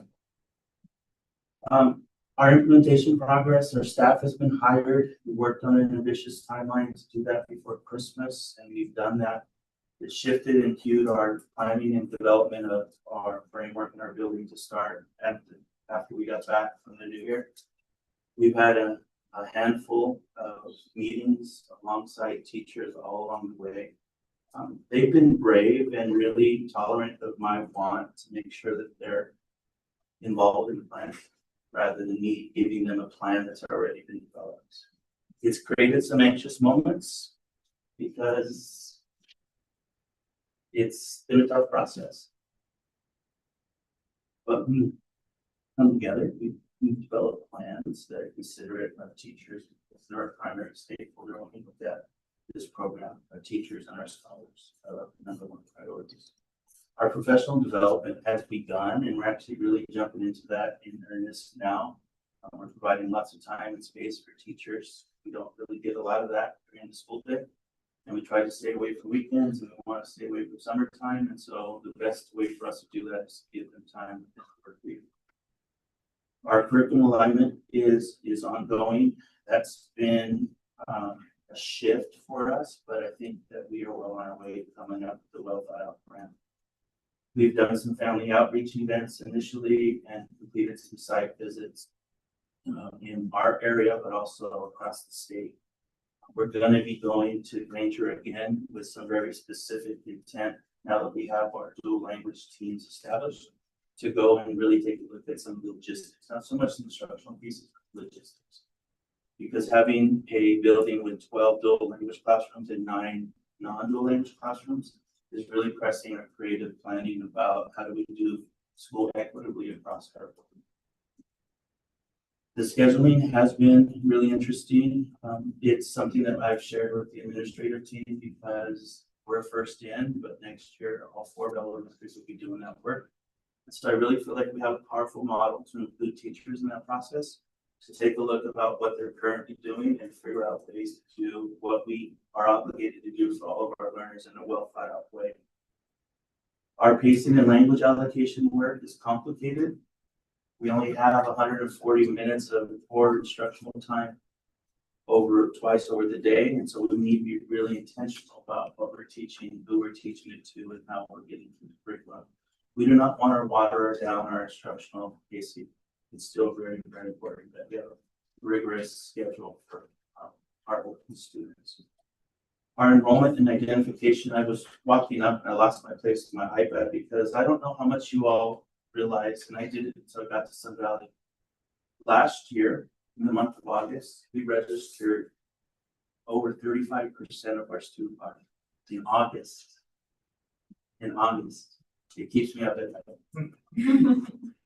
So again, over 35% of our students register within 4 weeks of school starting. The year before it was higher. So we're moving it in the right direction, but we still have some work to do in Sunnyside with changing practice about what does timely registration mean?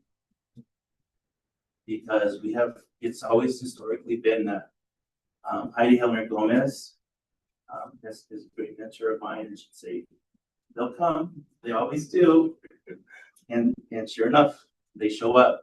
But our PD and Gabrielle and Donna can attest to this. One of the first things I do in the 5 days we kick off our school year is give an enrollment update. And last year, it was 20, 17, 32, it was a while. And it's anxiety inducing for staff, but it's also, we were up 43 students this year when we started the school year. I don't know, Ryan, I was looking at this document when you asked me to share with the cabinet. If our trend analysis last year on the 30th of July played out, we were going to hit 452. We ended up hitting 343 or 440, 440. So we were close. So we've analyzed a lot of the trends, a lot of the data. I'm hopeful that the dual language program is going to help materialize more timely enrollment. I'm excited to share that we have 94 students. We had I would say an ambitious stretch goal to get halfway there by conferences. I think we're within reach. Just today, this morning when I looked at these numbers, we were at 88, and I refreshed them before it came, and we're at 94 now. Our preschool staff is some of our best recruiters.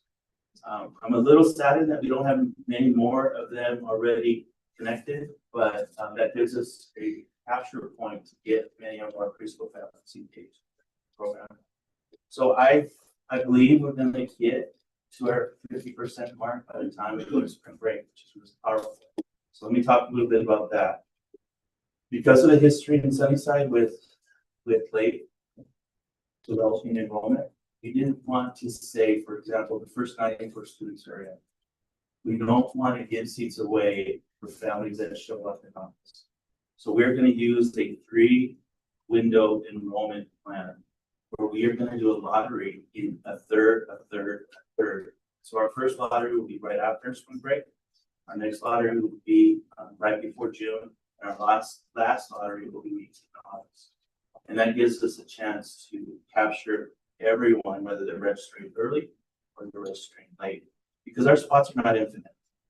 We don't have infinite spots in this program. And it would be really nice a nice problem to have for us to come to the district and say, we have 350 interest forms. We feel comfortable turning the away. Last year for preschool, everybody, it's already open now and it's alive and well and it's taking off. But last year we had 163 applications for 68 spots in preschool. It's an important need that we haven't yet quite figured out how to fully meet. Legislatures aren't helping us by some of their legislative decisions in the recent budget that they just approved. So we just keep working and encouraging more timely enrollment. This is how we identify students. So when Evaristo gets registered by his family, there are 4 questions called a home language survey. That home language survey determines whether we need to give him a BLOS test. That's basically any home that has Spanish spoken in the home to any degree. We give him the assessment, and that's how we determine our L1s, 2s, 3s, 4s. And that'll help us develop our third audits. So our next steps are continuing to provide ongoing professional development. And this is a challenge, everybody, because time is not infinite. And every time we take our adults out of the classroom, our scholars suffer. So, but I also don't want to take our staff away from the families on the weekend. So the key is for us to do this in moderation, have some really intentional plans. And I always like to start with our staff and say, what is relevant PD look and sound like for you? And if you have an appetite for it, we're serving food, right? But we just gotta be really careful that we're doing that intentionally, we're doing that purposefully. We will continue to have lots of planning opportunities with our building. We are shifting right now into the nuts and bolts of how do we arrive? How do we dismiss? How do you share technology? How do you keep families engaged to classrooms? Who is the primary homeroom? How do we handle report cards? What do we do for conferences? There's a lot going on. So we're in that week right now. We're going to do it with teachers. We're not going to do it to them. We're going to do it with teachers. Here's some noteworthy things that I wanted to share, and then maybe have some questions for you guys. It's been non-negotiable for the district from the very start that we do this with our teachers, with our parents. So we've worked hard to include as many voices in that process. We don't always get everyone that we would like, and when we realize that we miss folks, we bring them into the conversation or invite them to elaborate on a recommendation or feedback. And so I'm really proud of Sunnyside and our implementation team. That OSPI has been willingly involved with our implementation and planning for this program. Maria, what's Kristen's official title? The director of multimedia for the state. So I believe, I might be wrong, but I believe she's in Superintendent Ragdell's cabinet. And so having somebody at that level in our district helping us do this work is so 60% of our building. 60% of our building is going to be filled up. So what are the class sizes gonna be for the dual language? That has me, curious as a teacher. Yeah, we're really comfortable at 18. We start to get a little shaky at 20, and 22, 23 is too many. And then also transfer students. So let's say we have students come from Granger to Sunnyside. Would they be able to transfer in if it's already full, or how's that gonna work for kids to come? Something to think about. Yeah. So we're going to take a look at what we do in our special education program. It's kind of a guide for us doing that work. Okay. What we don't want to do is we don't want to displace students within our families. Yes. Right? But if we have room and we have people interested, I think it's important for us to provide those opportunities. But this is our first rodeo. Yeah. And we don't know what we don't know. But I believe that we will prioritize our families and our students from our. Okay. But 60% of our building, we went from 4 out of 21 classrooms to 12 out of. It's a significant shift. And it hasn't always been easy. It hasn't always been easy. Just today, I shared a really challenging document with the building. It was classroom moves for the next school year, because we wanted our building to be balanced, and we wanted our dual language and non-dual language to be integrated throughout our building. We didn't want us to put these kids on that side or these kids on that side. And so it's been hard. It's been hard.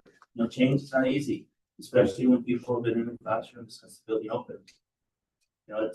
These transitions are hard. I try to make sure people know why we're doing these things and try our best. And then last thing I want to say is staff have been super enthusiastic. They've been anxious, they've been concerned, but they've been enthusiastic, supportive. Are there any questions? So do we, and this might be a question for you or Okay, I don't know. Do you have, from the surveys that went out, do we know what percentage of parents that filled in the survey are actually interested? How many percentage said, no, they wouldn't want their kid in it, and versus, we had 60% of those surveyed? So I would like to say that our work has been a soft opening, and now we're starting to get more formal with our grand opening. Right now, we're going to start doing some comparisons with the interest survey, but also our registrants to make sure that we have people captured. And if we don't, making sure we're really intentional with communicating with them to say, listen, we got this dual language program, are you interested? And most of the time after people find out about it, if I wait, I can't get in, so I'm going to get in, right? It's easier to opt out than it is to opt in later. So I know that you said that you're including all the stakeholders in how this is implemented. How are you including the teachers that will be using this, like your model, basically in the future, like the other elementaries? Oh, it's not my model. Well, Yeah, it's not my model. And a good example is the content allocation. It's not just Sun Valley because the work we're doing is impacting our system. And so that building includes all of our administrative representative teachers for the buildings, our instructional coaches. And this first year, a little bit of a heavier team from Sun Valley because we're implementing this first year. But we've learned a lot in that process, and we're always open to feedback where we need to do things a little bit differently or more. But I'm really comfortable in saying that it's been a process that we've asked for a lot of feedback. Doesn't mean that we've gotten everyone's, right? And I don't know if we ever will get everyone, but we're open for everyone. Yeah. A lot of the planning, again, at Sun Valley has included Sun Valley staff because they're impacted by those decisions. But the things that are more vertical in planning, I am really excited to do that work together. Just even the conversations that Jonathan and I had recently with some visit out to schools, the instructional coaches are invested. They are helping us make some of those decisions. Or the students that are going to be doing dual language, up to what grade does it go to? So we're starting out with kinder. Next year it'll be kinder and first and so on. And I believe the district right now is committed all the way to 8th grade. 8th grade. Okay. And so in the table with the team that's been, putting this together, we've gotten at least teachers from all grade levels to be a part of this. We've included buildings and have started with the teams that are implementing on this next horizon. And so I envision as we move up through our system, those conversations. We're not making any decisions right now that are impacting 5th grade teachers, for example. But we are including 1st grade teachers in the conversation as we make those plans for this year. But from the very beginning, everybody that came to the table for start the cake from the ground up has been a very big variety of staff from the district, like from different buildings, different grade levels, from our migrant student teachers to our seasoned professional, old teachers that are about ready to retire, not old. See, but if we miss people, we want to know. We're not shutting the door on anyone at this point. So together we are better. Miguel, do you want me to elaborate on the allocation plan? Yeah, go ahead. So we included teachers all the way up to 3rd grade because if you think about primary teachers, they K1, 2 have specifically the one we have to put a lot of brain power around is literacy. And so when we did the content allocation plan, we brought teachers all the way up till 3rd grade because of that grade band shift. But we knew we're going to learn a lot this first year. And then once we start doing it, we will start adding up those additional grades. But no decision is going to impact something that, like for those K1, 2, that we can't revisit and revise for like the upper elementary. Because in reality, their literacy program looks slightly different in the allocation of minutes because of that early literacy. So that was something that was really intentional. The other thing is when we did all the early exit teachers all the way through K1, 2, we gave them a representative voice because they've been working in a similar capacity. And so that was important. But we'll definitely start to add it up once we find that. But no decisions going to impact, say, the middle schools yet because of that. But we'll start to happen. You're welcome. I have another question. Yeah. Mr. Puente, can you share maybe an example of like concerns that have been brought up? Because I know you said, some, like they're anxious, but then there's also some concerns. Can you share maybe like the concerns that have been brought up? This is really pressing our thinking about what we teach, how we teach it, and why we teach it. Because we don't have infinite time. And we're gonna need to be really intentional with our learning day with these students. The other things that we are making some progress on, but we're not quite there, is how do we provide a quality MTSS system? How do we provide systems of support for students in multi-languages? We're fortunate at Sun Valley that both of our interventions are bilingual. So that gives us that extra flexibility. But we also still need to be addressing how do we provide resource room minutes for students in the language, because we're focused on biliteracy. And so if everybody's, sorry for confusing me, he was in our building last week. So if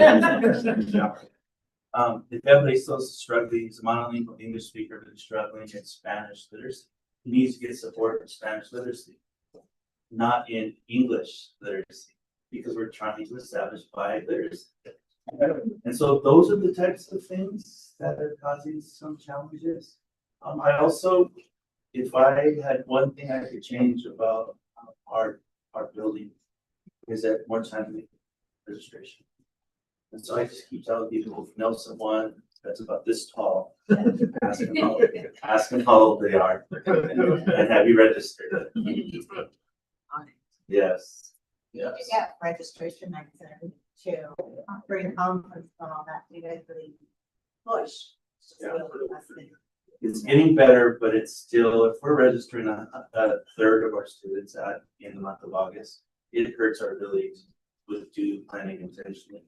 And the cabinet is great, but one of the things they really helped us with is if I call on August 25th and I said, hey, I joked with Chris, I said I need the Labor Day special, which means we need another teacher. And how many teachers did we have in that pool when we put that up there? The biggest pool we had last year was 65 for a third grade. For one position. So they're out there to be hired, but we'd rather hire them in May than in August. Yeah.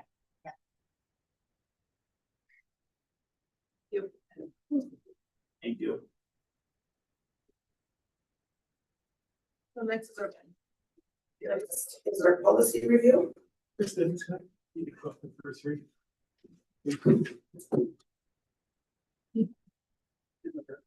He didn't warn you about that, did he? Yeah. What? He did tell me you guys.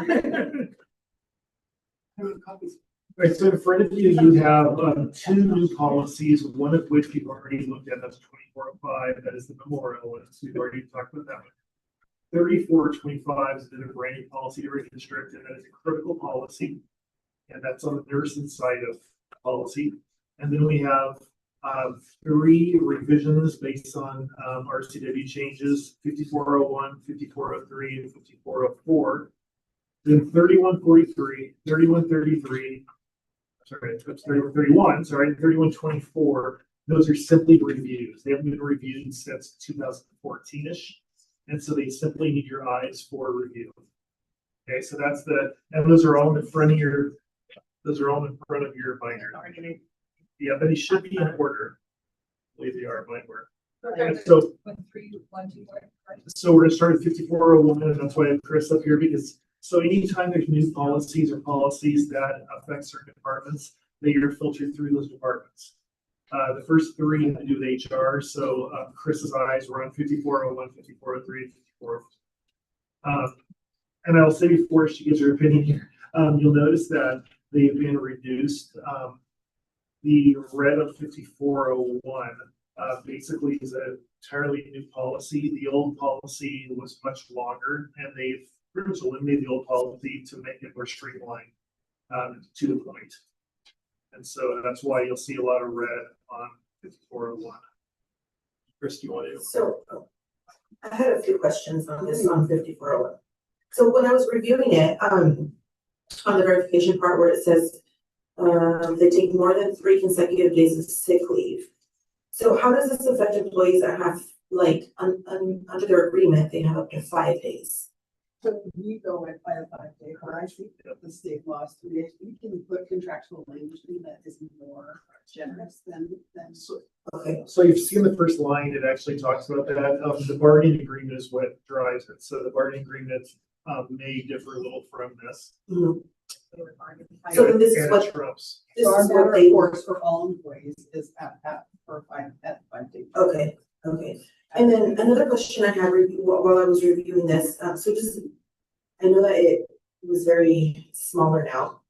But does this policy deny anyone from utilizing their leave for circumstances that the district may not perceive as mental health, but we as an employee think this might affect my mental health? Does that make sense? But is there is there a chance that there could be conflict? Yeah. Yes, there's a chance that there could be conflict in there. And it's something that SEA and the district are continually kind of working at. Somebody could say that, you know, my mental health is I find my peace in Hawaii. You know, so I'm gonna use sick leave to go to Hawaii for a week. We go by the definition that's listed in the law. It tells about what sick leave is, what sick leave can be allowed to be used for. We have continual conversation about, is there a better way to do that? And we're bargaining right now. There's proposals on the table about, is there a better way to do that? Well, I mean, that's a good example of Hawaii, but I'm more thinking of, you know, something that, for instance, there's an example that actually happened when, you know, if I'm going to something that has to do with my son and I feel like this is gonna affect my mental health. But then it gets denied or it gets, you know, we as district don't agree with it. How do we work with that so that that doesn't happen? And I mean, something like that, someone can say that shouldn't affect your mental health, but as a mother, yeah, it can. When everybody's threshold is different, and the way Right. they deal with things are different. Right. So if something, a one-off sick day, is not anything that is typically scrutinized unless somebody posts on social media that they were in the front row, or on the news that you're in the front row at a Seahawks game. You know, that might be something that or you were reffing a football game and you use sick leave to go do other work. You know, those might be the kinds of things that bring some questions and some wonderings, but for the most part, we try to be hands off on that to the degree that's possible. Did we see any trends in like after COVID with the way sick leave was being used? I don't think it's significantly different. Something that would require like a policy update. No. I mean, there's lots of people calling assays are still, because there's still COVID leave available because people are still testing positive for COVID. The next hurdle that's coming our way is measles, I think.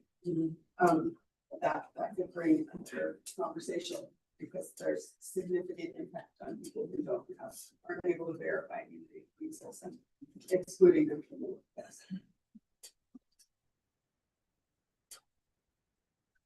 Any other questions? We're a 3 with those. That's the list.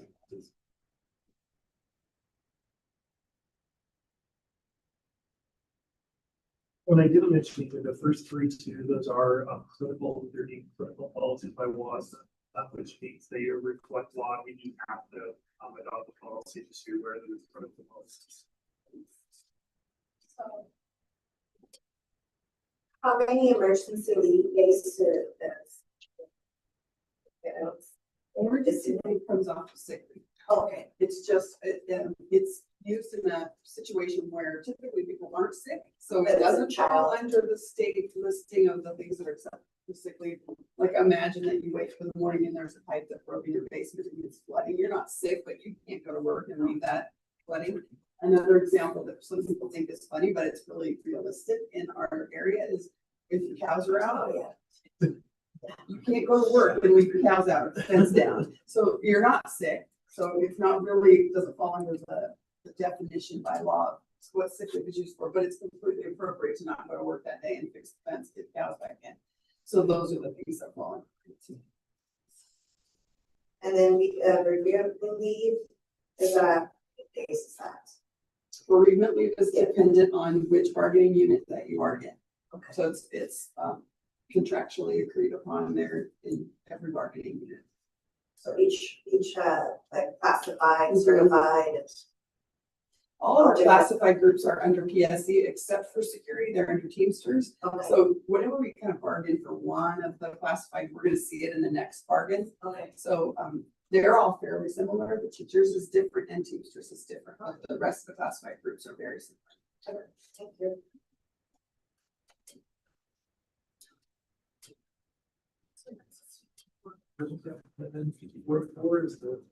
And this is another one that's been simplified instead of language, there's a lot of language changes to this one.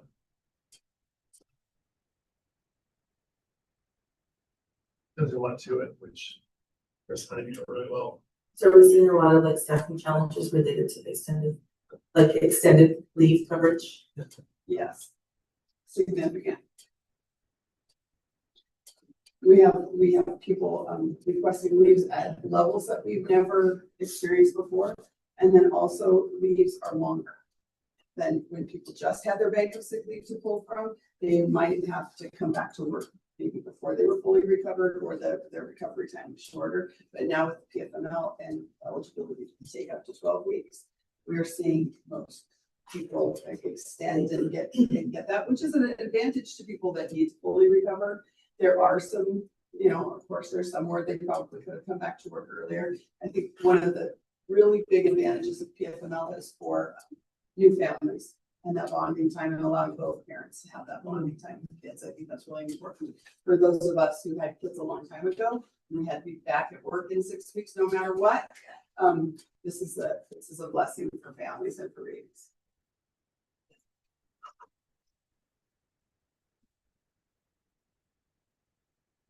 Questions? Next is 3143. Keep in mind, PFML, the only thing I'd like to add is expeditionally increasing our substitute teacher classes. That's what I was moving to. Question. Right, 30, Oh, yeah, sorry. 3143 is simply, that's one that we were needing to review that hasn't been reviewed since 2014. You say 3143? 3143.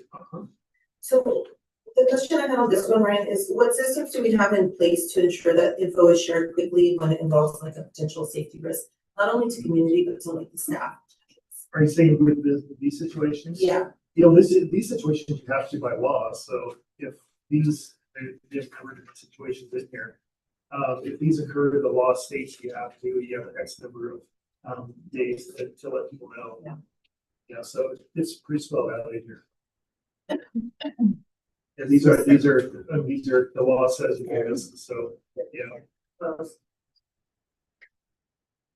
And I did run this one by just Joey Lawson, the safety director, as well as Deb Rogers. So this is the area.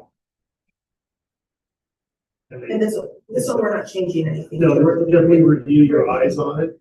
And if you have like deeper questions, we could also review it again next month, and I could bring Joey in. That's fine too, Joey, Doug. So if you have questions that I can't answer, then we can definitely talk more about it. Otherwise, these are simply just reviews. They don't need to go through all the approval process. Yep.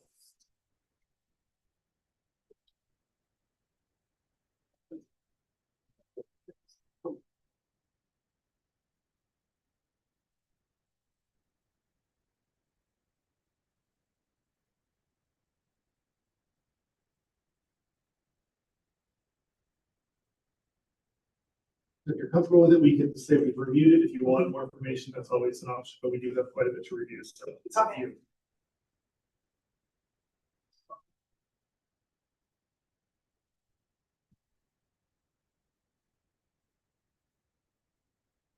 Let's go to 31. Yeah, this is another simply a review. This is and this is an area I put this intentionally in here because there's a lot of questions sometimes about how kids can transfer. And I think a couple of you have asked those questions. And so that's why I want your eyes on this. So this is a great place to talk about it. So there are particular schools where we consistently see higher demand for transfers. Yes, for different reasons, yes.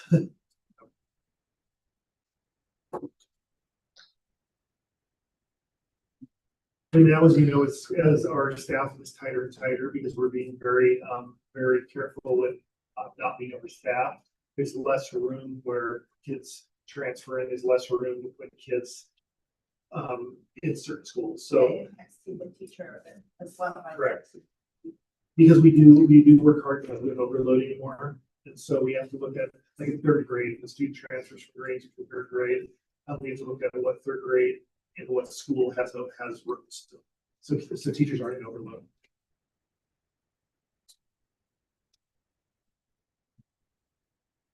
And we can't always avoid it. Like I had one yesterday, for example, that Allie brought me. Allie, if I say it wrong, correct me. There's two siblings. One sibling is in, I think, fourth grade, and one is transferred to one elementary school, and we have no room in elementary school. But next year we will in fifth grade for that student. So it wouldn't make sense to have that student go to CK, and then as a fifth grader, say if you go back to the school that's in your area. That would make no sense. So that's why I did make the decision to overload that class so that the students stay the same school. So then there's all these little caveats. Case by case. Yeah, it's case by case. Yeah. Did I say that right, Ellie? Basically. Yeah.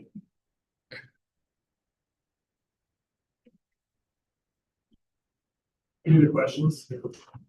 And you will see in there too, I don't know if you noticed, down where it says under transfers, transfer under C3, the last sentence under C3. What it says about transfers must be granted if the student is a child with full-time certificate and or classified school employee, unless those factors. So that is oftentimes misunderstood. The community will say, well, why just because it's a teacher's kid, they get to do this? No, it's by law. Unless those factors underneath it. 3124. Yep.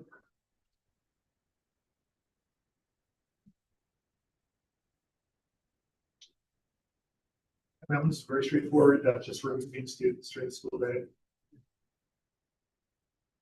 In their permission.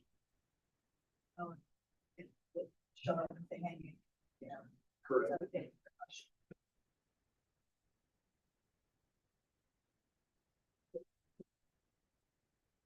Any questions on that? And then the final one is a new policy, and I did run this by our nurse because I did not even know what adrenal insufficiency meant. I don't know if we need Right? We don't have any. That's right.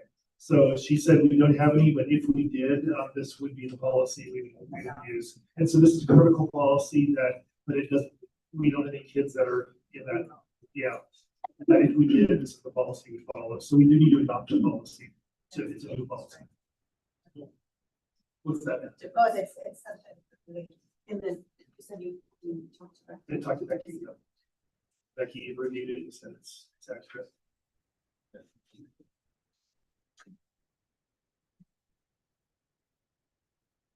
That's all.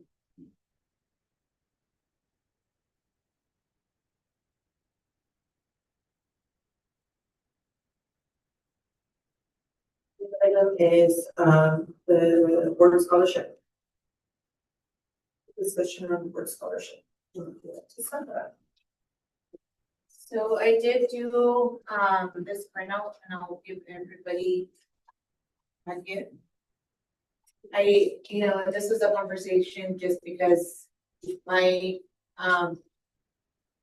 thoughts were to create a scholarship, right? That's something that I wanted to do and I'm just bringing it, to the table. If that's what anybody else would want to follow and create scholarships as board members to students. Again, you guys don't have to, but just bringing it up to you all. But this is right here, the eligibility criteria and application requirement that you can go through. So eligibility requirements to qualify for consideration, applicants must meet the following criteria. So enrollment requirement, applicants must be a currently enrolled senior at Sunnyside High School, minimum GPA would be a 2.0 at the time of application. And then also the secondary plans, applicants must plan to enroll in a college, university, technical school, or vocational program after graduation. And here is the application requirements. So Students applying for the scholarships must submit the following materials: completed scholarship application form, which is attached, 2 letters of recommendation, personal statement, and then their high school transcript. And then selection, considerations, while eligible applicants will be considered, the selection committee may evaluate demonstrated perseverance and personal growth, commitment to education and future goals, character and community involvement, quality and thoughtfulness of the personal statement, and strength of letters of recommendation. And then, of course, we have to figure out what that submission deadline would be. And then here is also attached the scholarship application form. So the student information, post-secondary plans, intended field of study, their personal statement, which I put to attach a 300 to 500 word personal statement answering the following questions. Why are you applying for the Sunnyside School District Board of Directors Scholarship? What are your educational and career goals? And how will this scholarship help you achieve your goals? And then also the letters of recommendation, and then them signing off. And then I also attached a scoring rubric and a rate guide. Sold. That's great. I love it. I think that it's so, when you came to me with this idea, I thought it was great. So I'm all for it. And again, it doesn't have to be something, you know, I just wanted to bring it and see if you all wanted to be a part of it, but, yeah. So are we gonna be doing this through is it Mr. Marquez? Are they the ones grading it? What was Yeah, it's called Yeah, Alumni Fund. so like the funding and everything would go through them and they do the review, right? No, you guys would do the review and it would be it'd be like a subheading of the alumni fund. So it would be titled this. Mhm. And then you guys could one of you could go to the scholarship night and you could explain the scholarship and then you guys could select. Okay, and then where would the funds be held or? Through the alumni fund. Oh. They already have a set up account, correct? Oh, okay. Yes, we would, whoever decided to participate, we could then direct for those meetings, we would direct those funds to the alumni fund. They would maintain the funds and then they would distribute the money to the students that were chosen or to their school, depending on how it's set up. And depending on the applicants, you can decide is it 1 scholarship, 2, 3, 4. You can decide that based on the application. So we're trying to make this into a policy. Is that what you guys are asking? No, just as for us. Okay. And my question would be is, what would happen if, like, we don't go through the scholarship fund, right? And where we elect I don't know, this is just a thought, right? What if we were to collect our stipend, right, and put it in an account, and then when we're ready to give scholarships, we can do that? So as long as how does that you work? would have to establish like your tax ID number and you do all those things, yes. But it would have to be set up like through the proper channels for us to issue a payment. We would have to have an EIN number and So what's a simpler way to do it through the scholarship? the alumni fund is simpler just because Okay. they already are set up with all the financial reporting. And so that is maybe the easiest way to do it. But you could definitely pursue doing it a different way. But it would be something that you guys would have to set up, like not something the district would set up because it wouldn't be our account, it would be your scholarship funds account. So like anyone we make a vendor payment to, basically we have to have the W-9 and the EIN, and we have to have all those kind of tax reporting numbers to be able to issue payments to legally. So it would have to be a somewhat formal process if you wanted to establish one and not go through the alumni fund. But no, you can set up there's lots of different ways to set up scholarships. So you could go through any, you could work with a banker, an attorney, or whatever to set it up like that. So that was just the suggestion was the alumni scholarship, because my understanding is they just build the endowment. They don't, and then they distribute your funds. They're not like charging you to do this. That's my understanding. So the person we would talk to is Mr. Marquez, right? It's Cars Brands actually is who's in charge of it. It's his classmate. Last name is free. Yes, and I have information. Yes, I have. And again, this doesn't mean that you all have to get on board, right? This was just a suggestion because this is what I plan to do with my stipend, is to create a scholarship for students. So I was just presenting it to the board and see if anybody else wanted to get on board, but so you don't have to feel obligated to do it. And while you guys are still deciding, like, it's, since you know, Sandra, you wanna do that, you can just not claim anything and kind of store yours up, and then once you're ready and you have a place, we could go and fill out the paperwork to distribute that appropriate amount of money into that fund. We can kind of just put it on hold until you decide where it goes.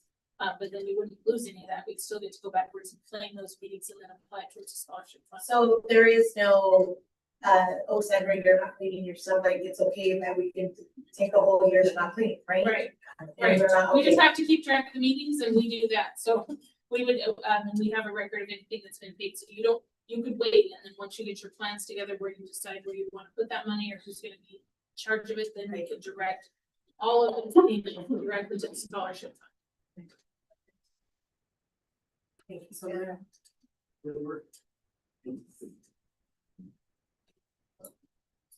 We want to move on to consent.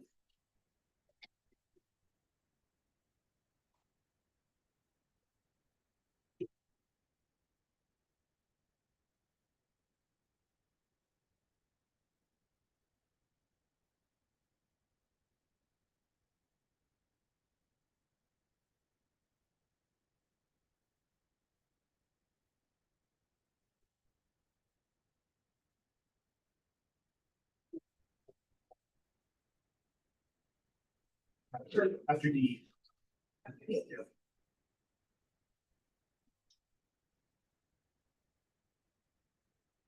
What we're going over, Ivy, is what you sent us in the Excel sheet, right? Yes. I just want to get used to, like, you know, going away from the binders, so I just want to make sure I'll be perfect. Yes, so the front page of the Excel sheet will show you, I'm just gonna try. This is the order of consent, so naturally you will see. Yep, so you're gonna start on that page, please. Thank you. Thank you. Good night, Jonathan. Feel that you're like that. Okay, so at the front there, the first thing we talk about here is payroll. Looking for our biggest expense. So payroll for February was $7,567,252.13. We paid 1,016 employees. We had three things that are not normal transactions that are on a regular basis. Going to those out to the side. So winter coaching for sports was $149,604. So that's what I was telling you, like Dave's budget. He lives very much in the land of things he buys. And then we have a whole payroll side that follows the coaching contracts. It's all levy funded, yes. And then we had two people that took advantage of our early notification for, or not two people, $4,000 for people who took advantage of the certain notification stipend. And then we did $42,787 of sick leave sellbacks. People that have excess sick leave in January, they have over 60 days, they can sell back their previous year's allotment minus each time used. And that's law. That's called sick leave incentive program because we give you sick leave, but we really don't want you to take it. So we want to buy it back from you if you don't use it. So, and I don't, but that's why it was created to incentivize people not taking sick leave if they did need to take sick leave. So that is payroll. And because you asked the question, one of the things that I wrote it down is we can have Brenda just to keep it in perspective since they come all throughout chunks throughout the year. We could give you, since you asked about the budgets, like what is the total coaching contracts we paid? I don't have the number off the top of my head, we can pay it seasonally at the end of each season, but we could definitely give you a list of like this is how for fall, winter, just in one spot. So you just have that number. What's your discuss here? No, you know that. I'm not a estimator, I'm not a guesser. I was wondering.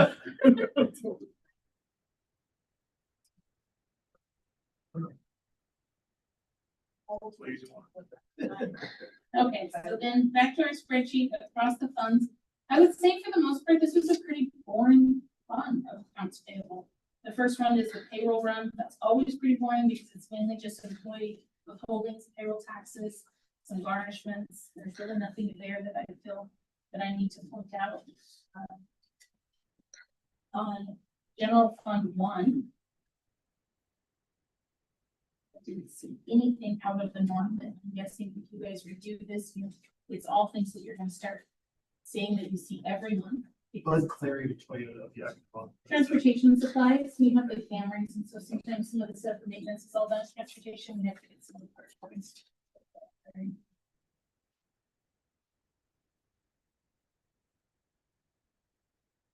Don't see anything there. General fund 2. This is mainly our food service and MSDR run. It's all very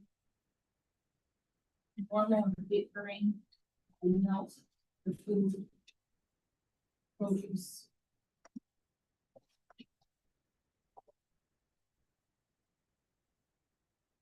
The Domino's, that's really, that's physically, it's not.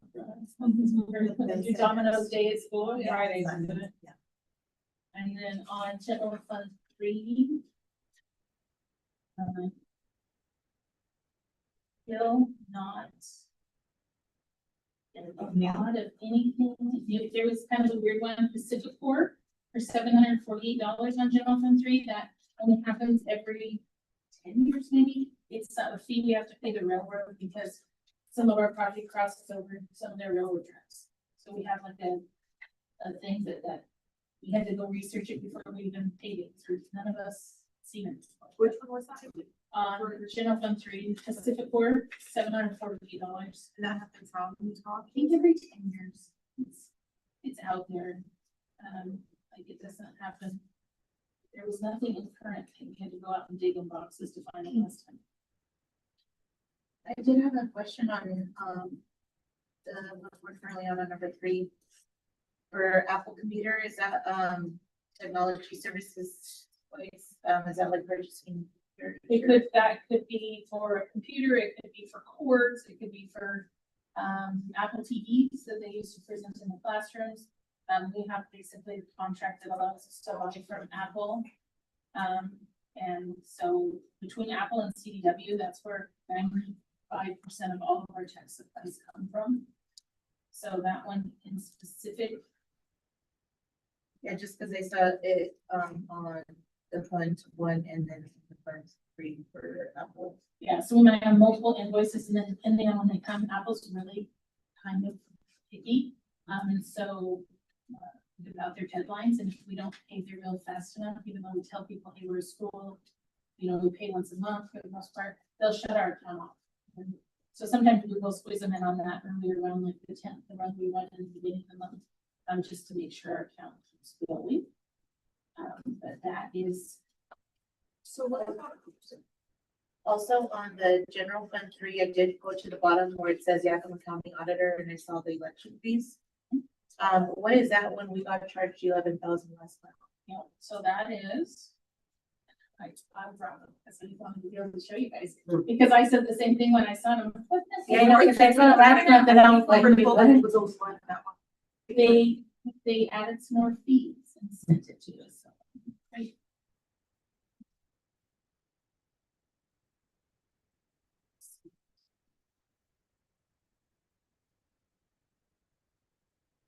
It still was for the same election. You're just kidding. Yeah, we want some more money.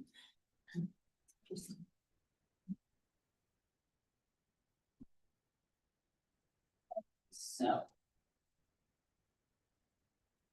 We paid 11,000, and so since then they added annual miscellaneous costs associated with conducting elections, $7,332.87. Miscellaneous. And they did not say. They did not, no, just because we wanted to. So they charged last time for the voter guide, the general election fee, the primary voting guide, the general election voter guide, and we paid that bill. And then we got this $7,332 for annual miscellaneous costs associated with conducting your elections. And that'll be annually? Well, that's for anytime you have an election. Oh, yes. So can we ask, like, what are these miscellaneous fees?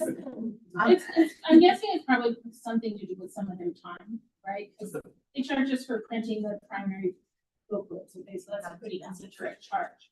But it could be processing ballots for, I definitely could have Blues reach out and ask them But, cause I said, we just paid for the election, what is this for?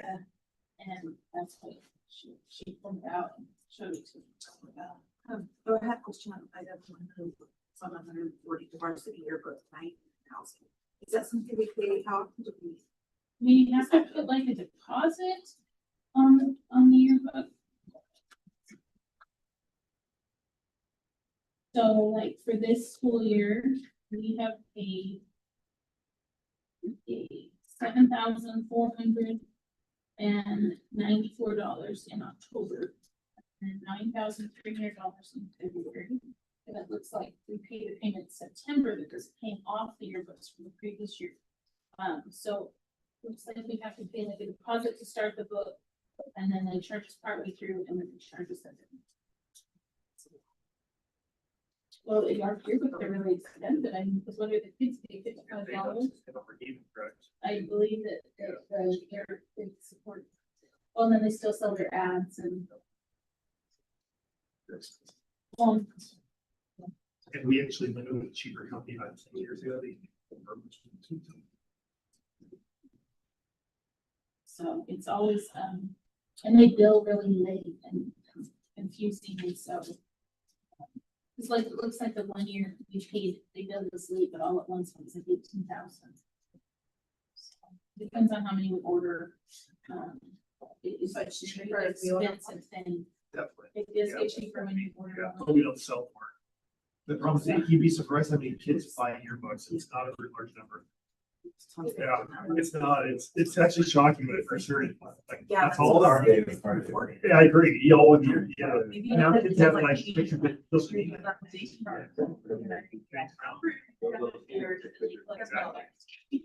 we only had one way to get pictures back today.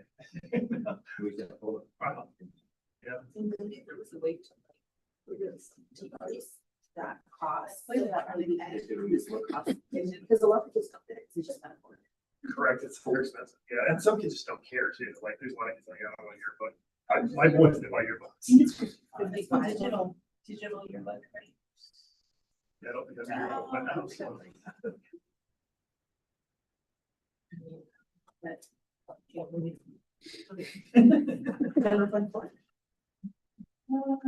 The void and reissue for a lost check.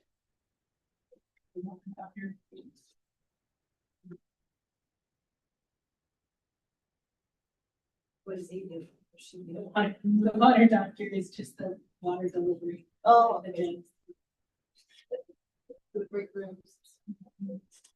They. Can you explain why we get those, just because I know it's just come up on social media, years past? Yeah, it's all. I remember. So a couple of years ago, there was a thing about, in my office, there was a water doctor jug. We can't drink the water in our building because it's 100 years old. Oh. It's lead, there's lead pipes. Yeah. So we're literally not allowed to drink water out of our building, so just so you know. It was there long before I got the job. Right. If you put. Oh. Now all the water fountains are shut off. Yeah, we can't, there's no access to water in our building, so. I mean, if you put it in a cup and looked at it, I wouldn't recommend drinking it, I'll tell you that. No, it's. Probably looks much better. When I first. At Lincoln? Maybe, when I came, they were remodeling the gym, so I don't remember. And then capital projects 1, you'll see a payment to the Girl Wedge for the gentleman who's here tonight, so that's half of the payment, but that is all covered by the grant. Yes, state grant. It's 100% covered. So we will get reimbursed for that. But that's for him going and seeing, obviously, like. It'll be 50, it'll be Every 6 almost 50, it'll be about 55,000 for him to do the full thing. But the state didn't provide you with the funds. So, It's not about you applying the funds. we've been awarded the grant. We have to upfront something. And then the second capital projects is Millage. Millage, this is probably, I'm gonna say maybe our second or third to last payment to finish the HVAC project. We're still in the measurement period, but this is for some invoices for some things that happened late last fall that they haven't billed us for yet. We're just about wrapped. this is Harrison and the high school because major HVAC projects. So it was a partially funded by, ESSER dollars and then the other part. And again, that's because the Clean Energy Act, our state, we're required to get it done. Yeah, and this is not gonna get us all the way down, but We made huge progress on a lot of our buildings. I would say that with Jeremy's work, he's really worked hard with Ellie to, get my business managers being invested in. We are in a better place than a lot of other schools around us with making compliance for their plans. The one place we have a whole lot of movement is Outlook. It's just really hard there, but we can also do some things that say like, hey, there's things we can't do here because we can't afford it. That would be practical. So he's working on all of those plans, but the high school is the first plan we have to submit to the institute. So that's what these areas are struggling. Ivy, can I just say thank you on this that you send us and also with like the general description, because that saves us a lot of questions, you know, just being to the board. So I really appreciate this. And so please say your team for us. I told them thank you, and I told them you guys had mentioned it and they appreciated it. And I told them that I promised we would do it all the way until August. We might then have to take a break for 2 months and pick off like heavy hitters that just about die in September and October, but then we would take it back again. We'll try, but we're trying to get in the habit of, hey, right when you do your check run, just pull up your sheet and do it. Don't go back and do that. So that's helping it timelier. And the worst thing is that you have to remember, like, some of this, some of this sometimes really bad what it was for, but I think there's benefits to us too that helps us then make sure we're paying attention to some of the stuff. Like, oh, we just did that last month. So if your team is watching, thank you guys. I would literally roll up in a ball and cry without them. So budget status. So on our front page here, you can see we're at 6 months, which is 50% year, and we are at 50% of our expenditures for the year, 44.79% of our revenue. We this is right about where we expect to be. Tiny bit light on the revenue. We saw some of it come in March that's not reflected here, some grants and some reimbursements that we were waiting on from some other agencies that I would have preferred to see that would have been a little closer to like 6%, but that money did come in March, so you'll see it reflected on the next month. On our purpose sheet here, this is one of our, right now, this is our second lowest cash balance of the year. November is our lowest so far for this year. 1,477,000 for the general fund. It is, I'm hoping that is our low for the year. Last year, our low for the year was in March, but just because of the timing of some of those payments, I hope March is a little bit closer to 1.7. We should then start gaining some ground back in April. Then we'll dip down again close to June, and then we'll hopefully get up to our 8% by the end of summer that we are attempting to hit for our board policy. So capital projects, nothing surprising there. You can see the payments that came out for Millage and Withrow. Debt service, it's pretty much status quo until we make our transfer in November, and ASB just kind of revolving thing. Transportation vehicle fund, you'll see that one is pretty large at 1.9. We will be receiving 3 buses, hopefully sometime in June, so that was the visual left for that money. But then in August, we'll get another influx of our depreciation. And then these are just helpful for you because it lets you see kind of a comparison year to year. We're continuing to work on getting some costs kind of standardized, and like last year we paid our insurance up front. This year we're making payments. So some of those things don't track exactly when you line it up year by year, but we can see more patterns than we saw in the past. That certainly messed up some of our pattern tracking because we had some weird influxes with amounts of cash and expenditures. We are, I feel like we're getting settled down and just standing on our spend. I really have the budget status, unless you guys have any questions. I will be, working with departments over the next probably 3 months to work on budget development. It's a big piece of, you guys approved the budget in August. And so we'll be working on that, like my deadline to get it to the state is at the beginning of July. So it's a lot of work to do. It's a lot of layers. And our goal, Brian and I's goal, is to make it more of a real process. For many years, it's kind of been a rollover process, but just kind of roll forward what we've done the year before and go forward, trying to make those budgets actually representative of each department's needs and what they're going to actually spend, instead of just throw a big chunk of money over here and it's really spent over here. So like that, like writing proposals that the departments are gonna buy? the buildings will get, they get allocations. Okay. So I built some allocation formulas last year, so we'll be able to give them their allocations before they leave for the school year to help them plan for next fall. And then on the buildings, then I'll meet with each building or the cabinet member that represents that building and just say like what he needs. You know, this is what they spent last year, this is what they spent the year before. Or is that going to be adequate? If not, I mean, we basically have to find someone else that doesn't need their money because we don't just have extra piles of cash laying around. But we will do our best to spread the resources to where they need to be. Right, on this second class, the personnel form, mainly it's coaches we hired. And then one I do want to point out, actually, the only one I really want to point out is we have new school psychologists.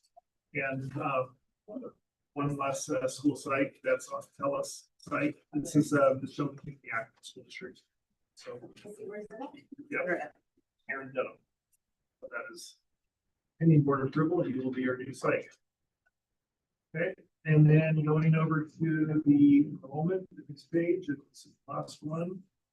We are holding steady. It's not high, but it's not, it's 36.64 of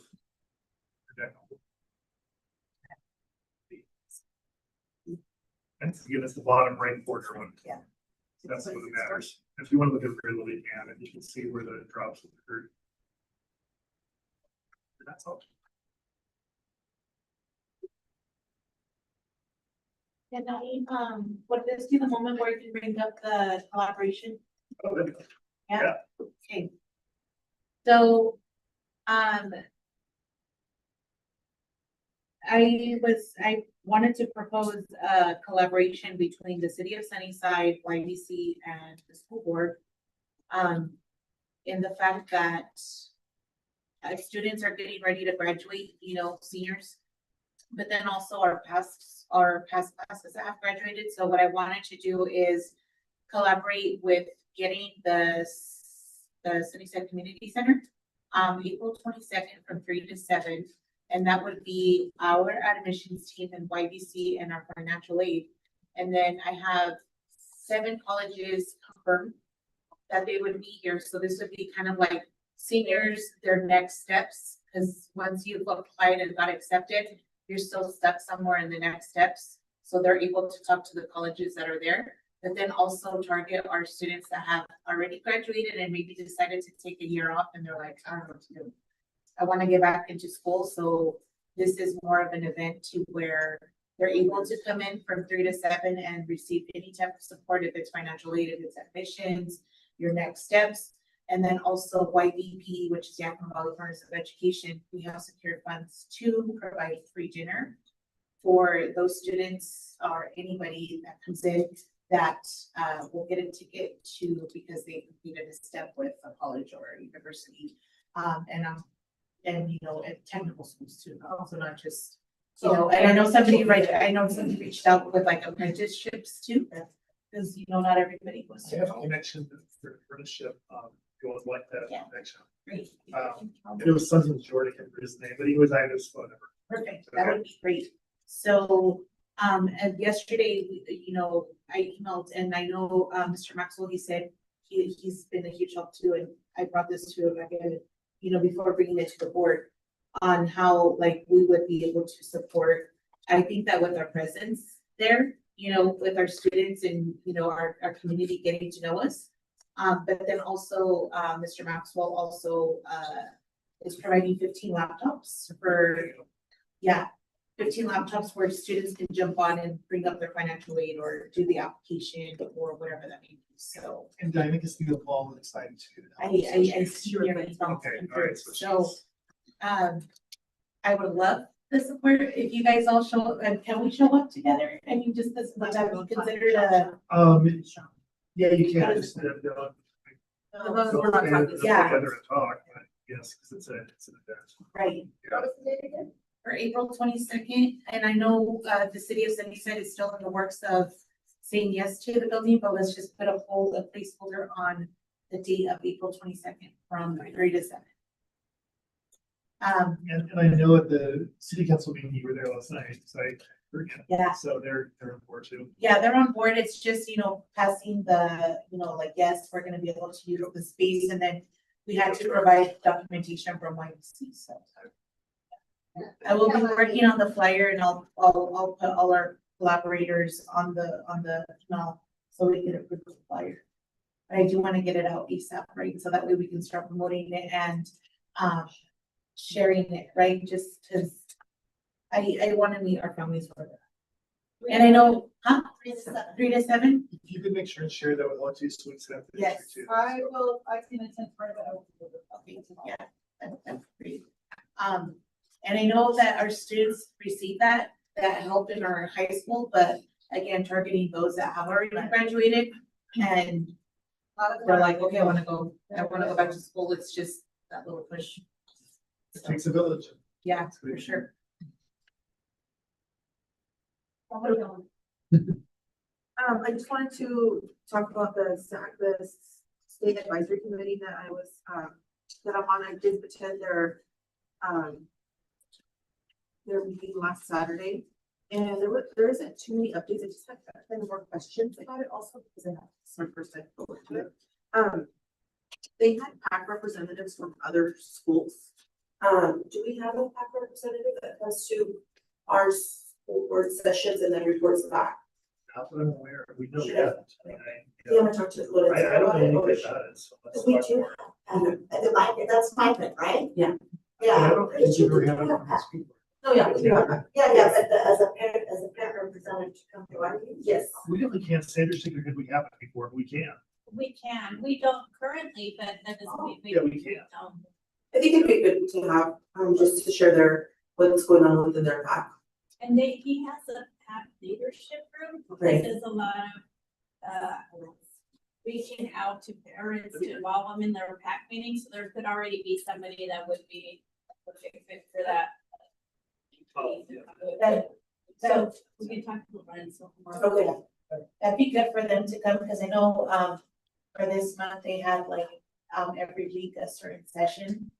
I know I wanted to present as scholarships and stuff, so you've been hearing like the workshops that we did for them. Were great. Well, that was a district-wide event, but we did have a lot of micro families with. And they also participated in the high school building night. And Yeah, they were all there. People there. Yeah, so that would be good to get like a report from our. Migrant PAC. You can do it next month. Yes. And then the second harvest, so we did get approval from the city to use the city, the Central Park. The Central Park parking lot for a food drive. Last year we had it at Sun Valley, but because of the date, we're not able to have it there this year. So it'll be May 28th. And so this, I also wanted to bring it by because we would have to change our May school board session. Because it's on that same Thursday. So if you guys are okay with it, we talked about possibly doing Tuesday, Wednesday. I know that's probably, we're not here this late next month, but yeah, there's probably a lot. We can make a shorter. Yeah, right. So if you guys are okay with it, we move the May's school board session from that Thursday to that Wednesday. So we're having work session Tuesday. The 26th and 27th. Work session Wednesday, and then the second harvest would be that Thursday at Central Park. It is, I believe it was from. I had that in the-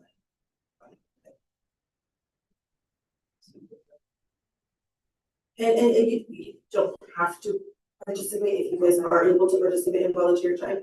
I'd appreciate it, but.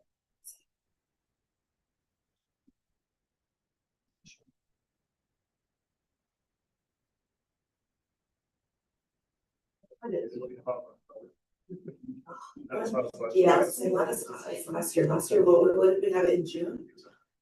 It was.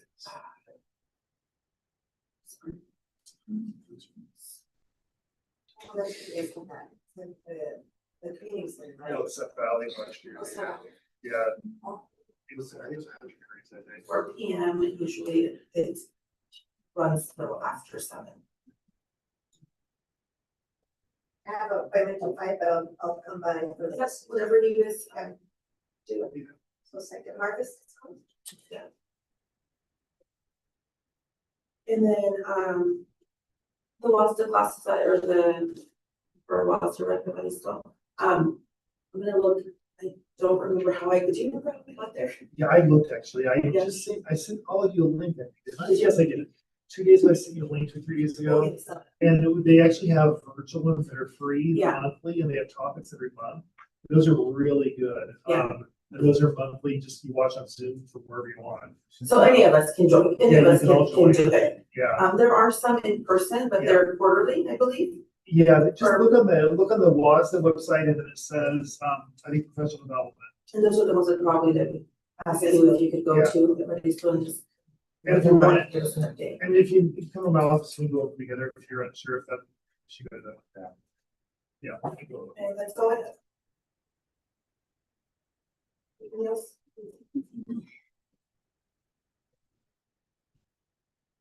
Nothing else. No. So can I get a motion to adjourn the March 24th, 2026 board work session? I motion to adjourn.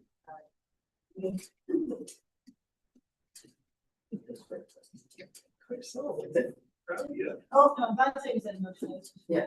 Oh. No, you go. Yeah. You're getting this. Yes, We asked for a motion and we say. Okay. This is, the time is 9:27.